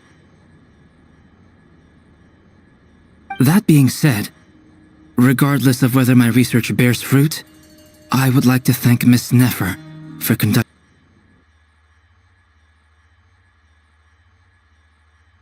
such a thorough investigation. Already, it has greatly enriched my understanding of the entity we face. My pleasure, Mr. Albedo. I too hope that the information I have shared today proves useful as we look to formulate the next stage of our plan. Hey! What is it, Dainsleif? You look really upset!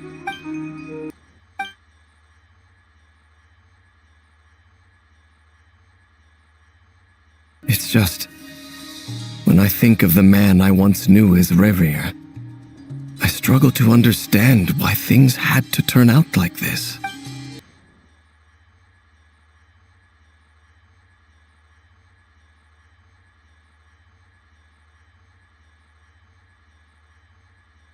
The two of you used to be friends, didn't you?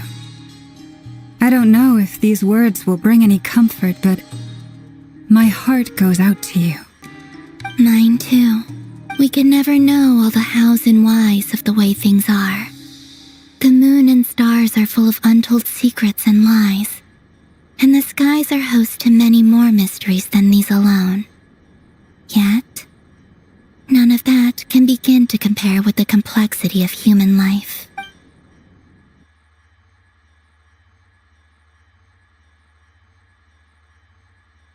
Those are the first comforting words I've heard in a long time.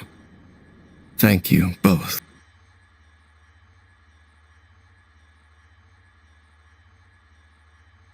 Well, I think this is a good place to end today's meeting. I'm sure Nefer needs some time to recover. She's been through an awful lot today.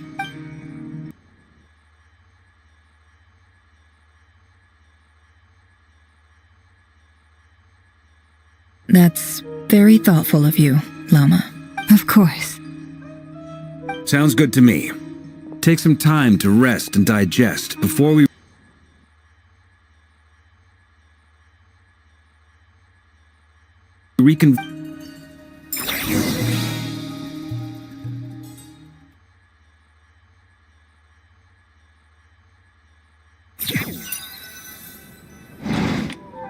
Hey, is this a bad time? Hope I didn't kill the conversation. No need. Come on, let's talk outside.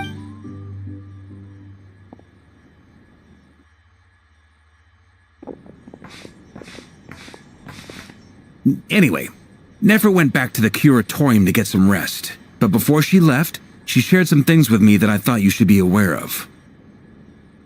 Firstly, although she managed to trap the Rerir of Solnari inside her chess set, there's no guarantee that the power of the Ibis King is any match for one of the 5 sinners. Their powers are beyond our comprehension. It's only a matter of time before he finds a way to break out. We have to come up with a plan and take care of him before that happens.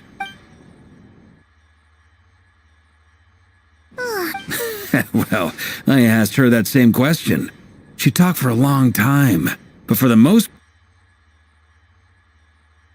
most part, it seemed like she was trying to convince me how precious her chess set is. What a long and storied history it has. It felt like some kind of sales pitch, you know? The kind where you end up handing over Mora against your will? Anyway, after all that, she finally answered the question. 2 days, at most. 2 days? Holy moly! Can we even recruit enough help in that time? That remains to be seen. Which brings me to the second issue. Dainsleif is obviously conflicted about this whole thing. But given how little time we have, there's no way we can pull this off without his help.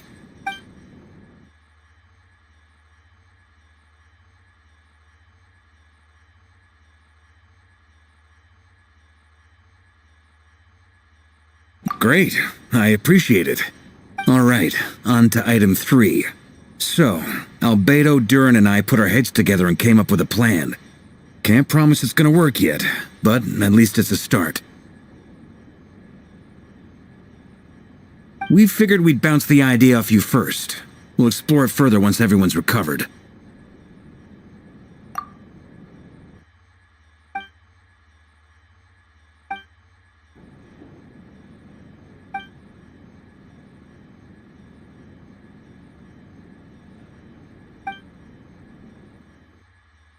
We felt a little uneasy about roping you into this. I mean, firstly, you're not locals, and secondly, none of us are your boss. You're well within your rights to refuse if you so choose. Roping us in? Why would you even say that? We know the stakes here. It's all of us against the Rerir of Solnari, or none of us stand a chance. I choose my words very intentionally, I'll have you know. I like to think there's an art to striking a down-to-earth tone even when the stakes are through the roof. Sir Varka, I have a few thoughts about this plan.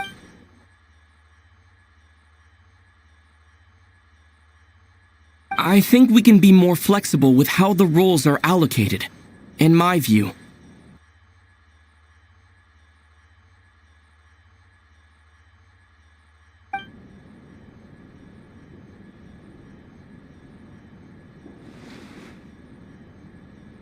I see your point, yeah. But if that's how we're going to approach this, you'd better make sure you're ready. To be clear, I don't doubt your abilities. Far from it. I just want to make sure. Are you really willing to take all this on?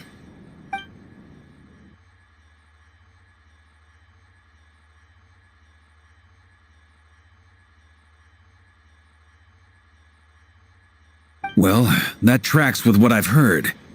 Jean's mentioned in her letters that you're so diligent it's almost abnormal. As in, most people weigh up the risks and rewards in situations like this. But you seem to just march towards danger without a moment's hesitation. Of course, everyone appreciates a fearless pioneer. But all that aside, I'm the Grand Master of the Knights of Favonius, and you're our honorary knight. I want to make sure your courage doesn't come at the expense of your safety.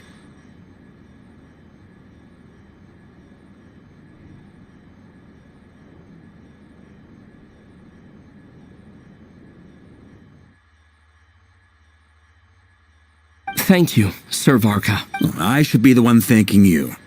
It means a lot to have you on board. I'll give some serious thought to your suggestions.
Huh?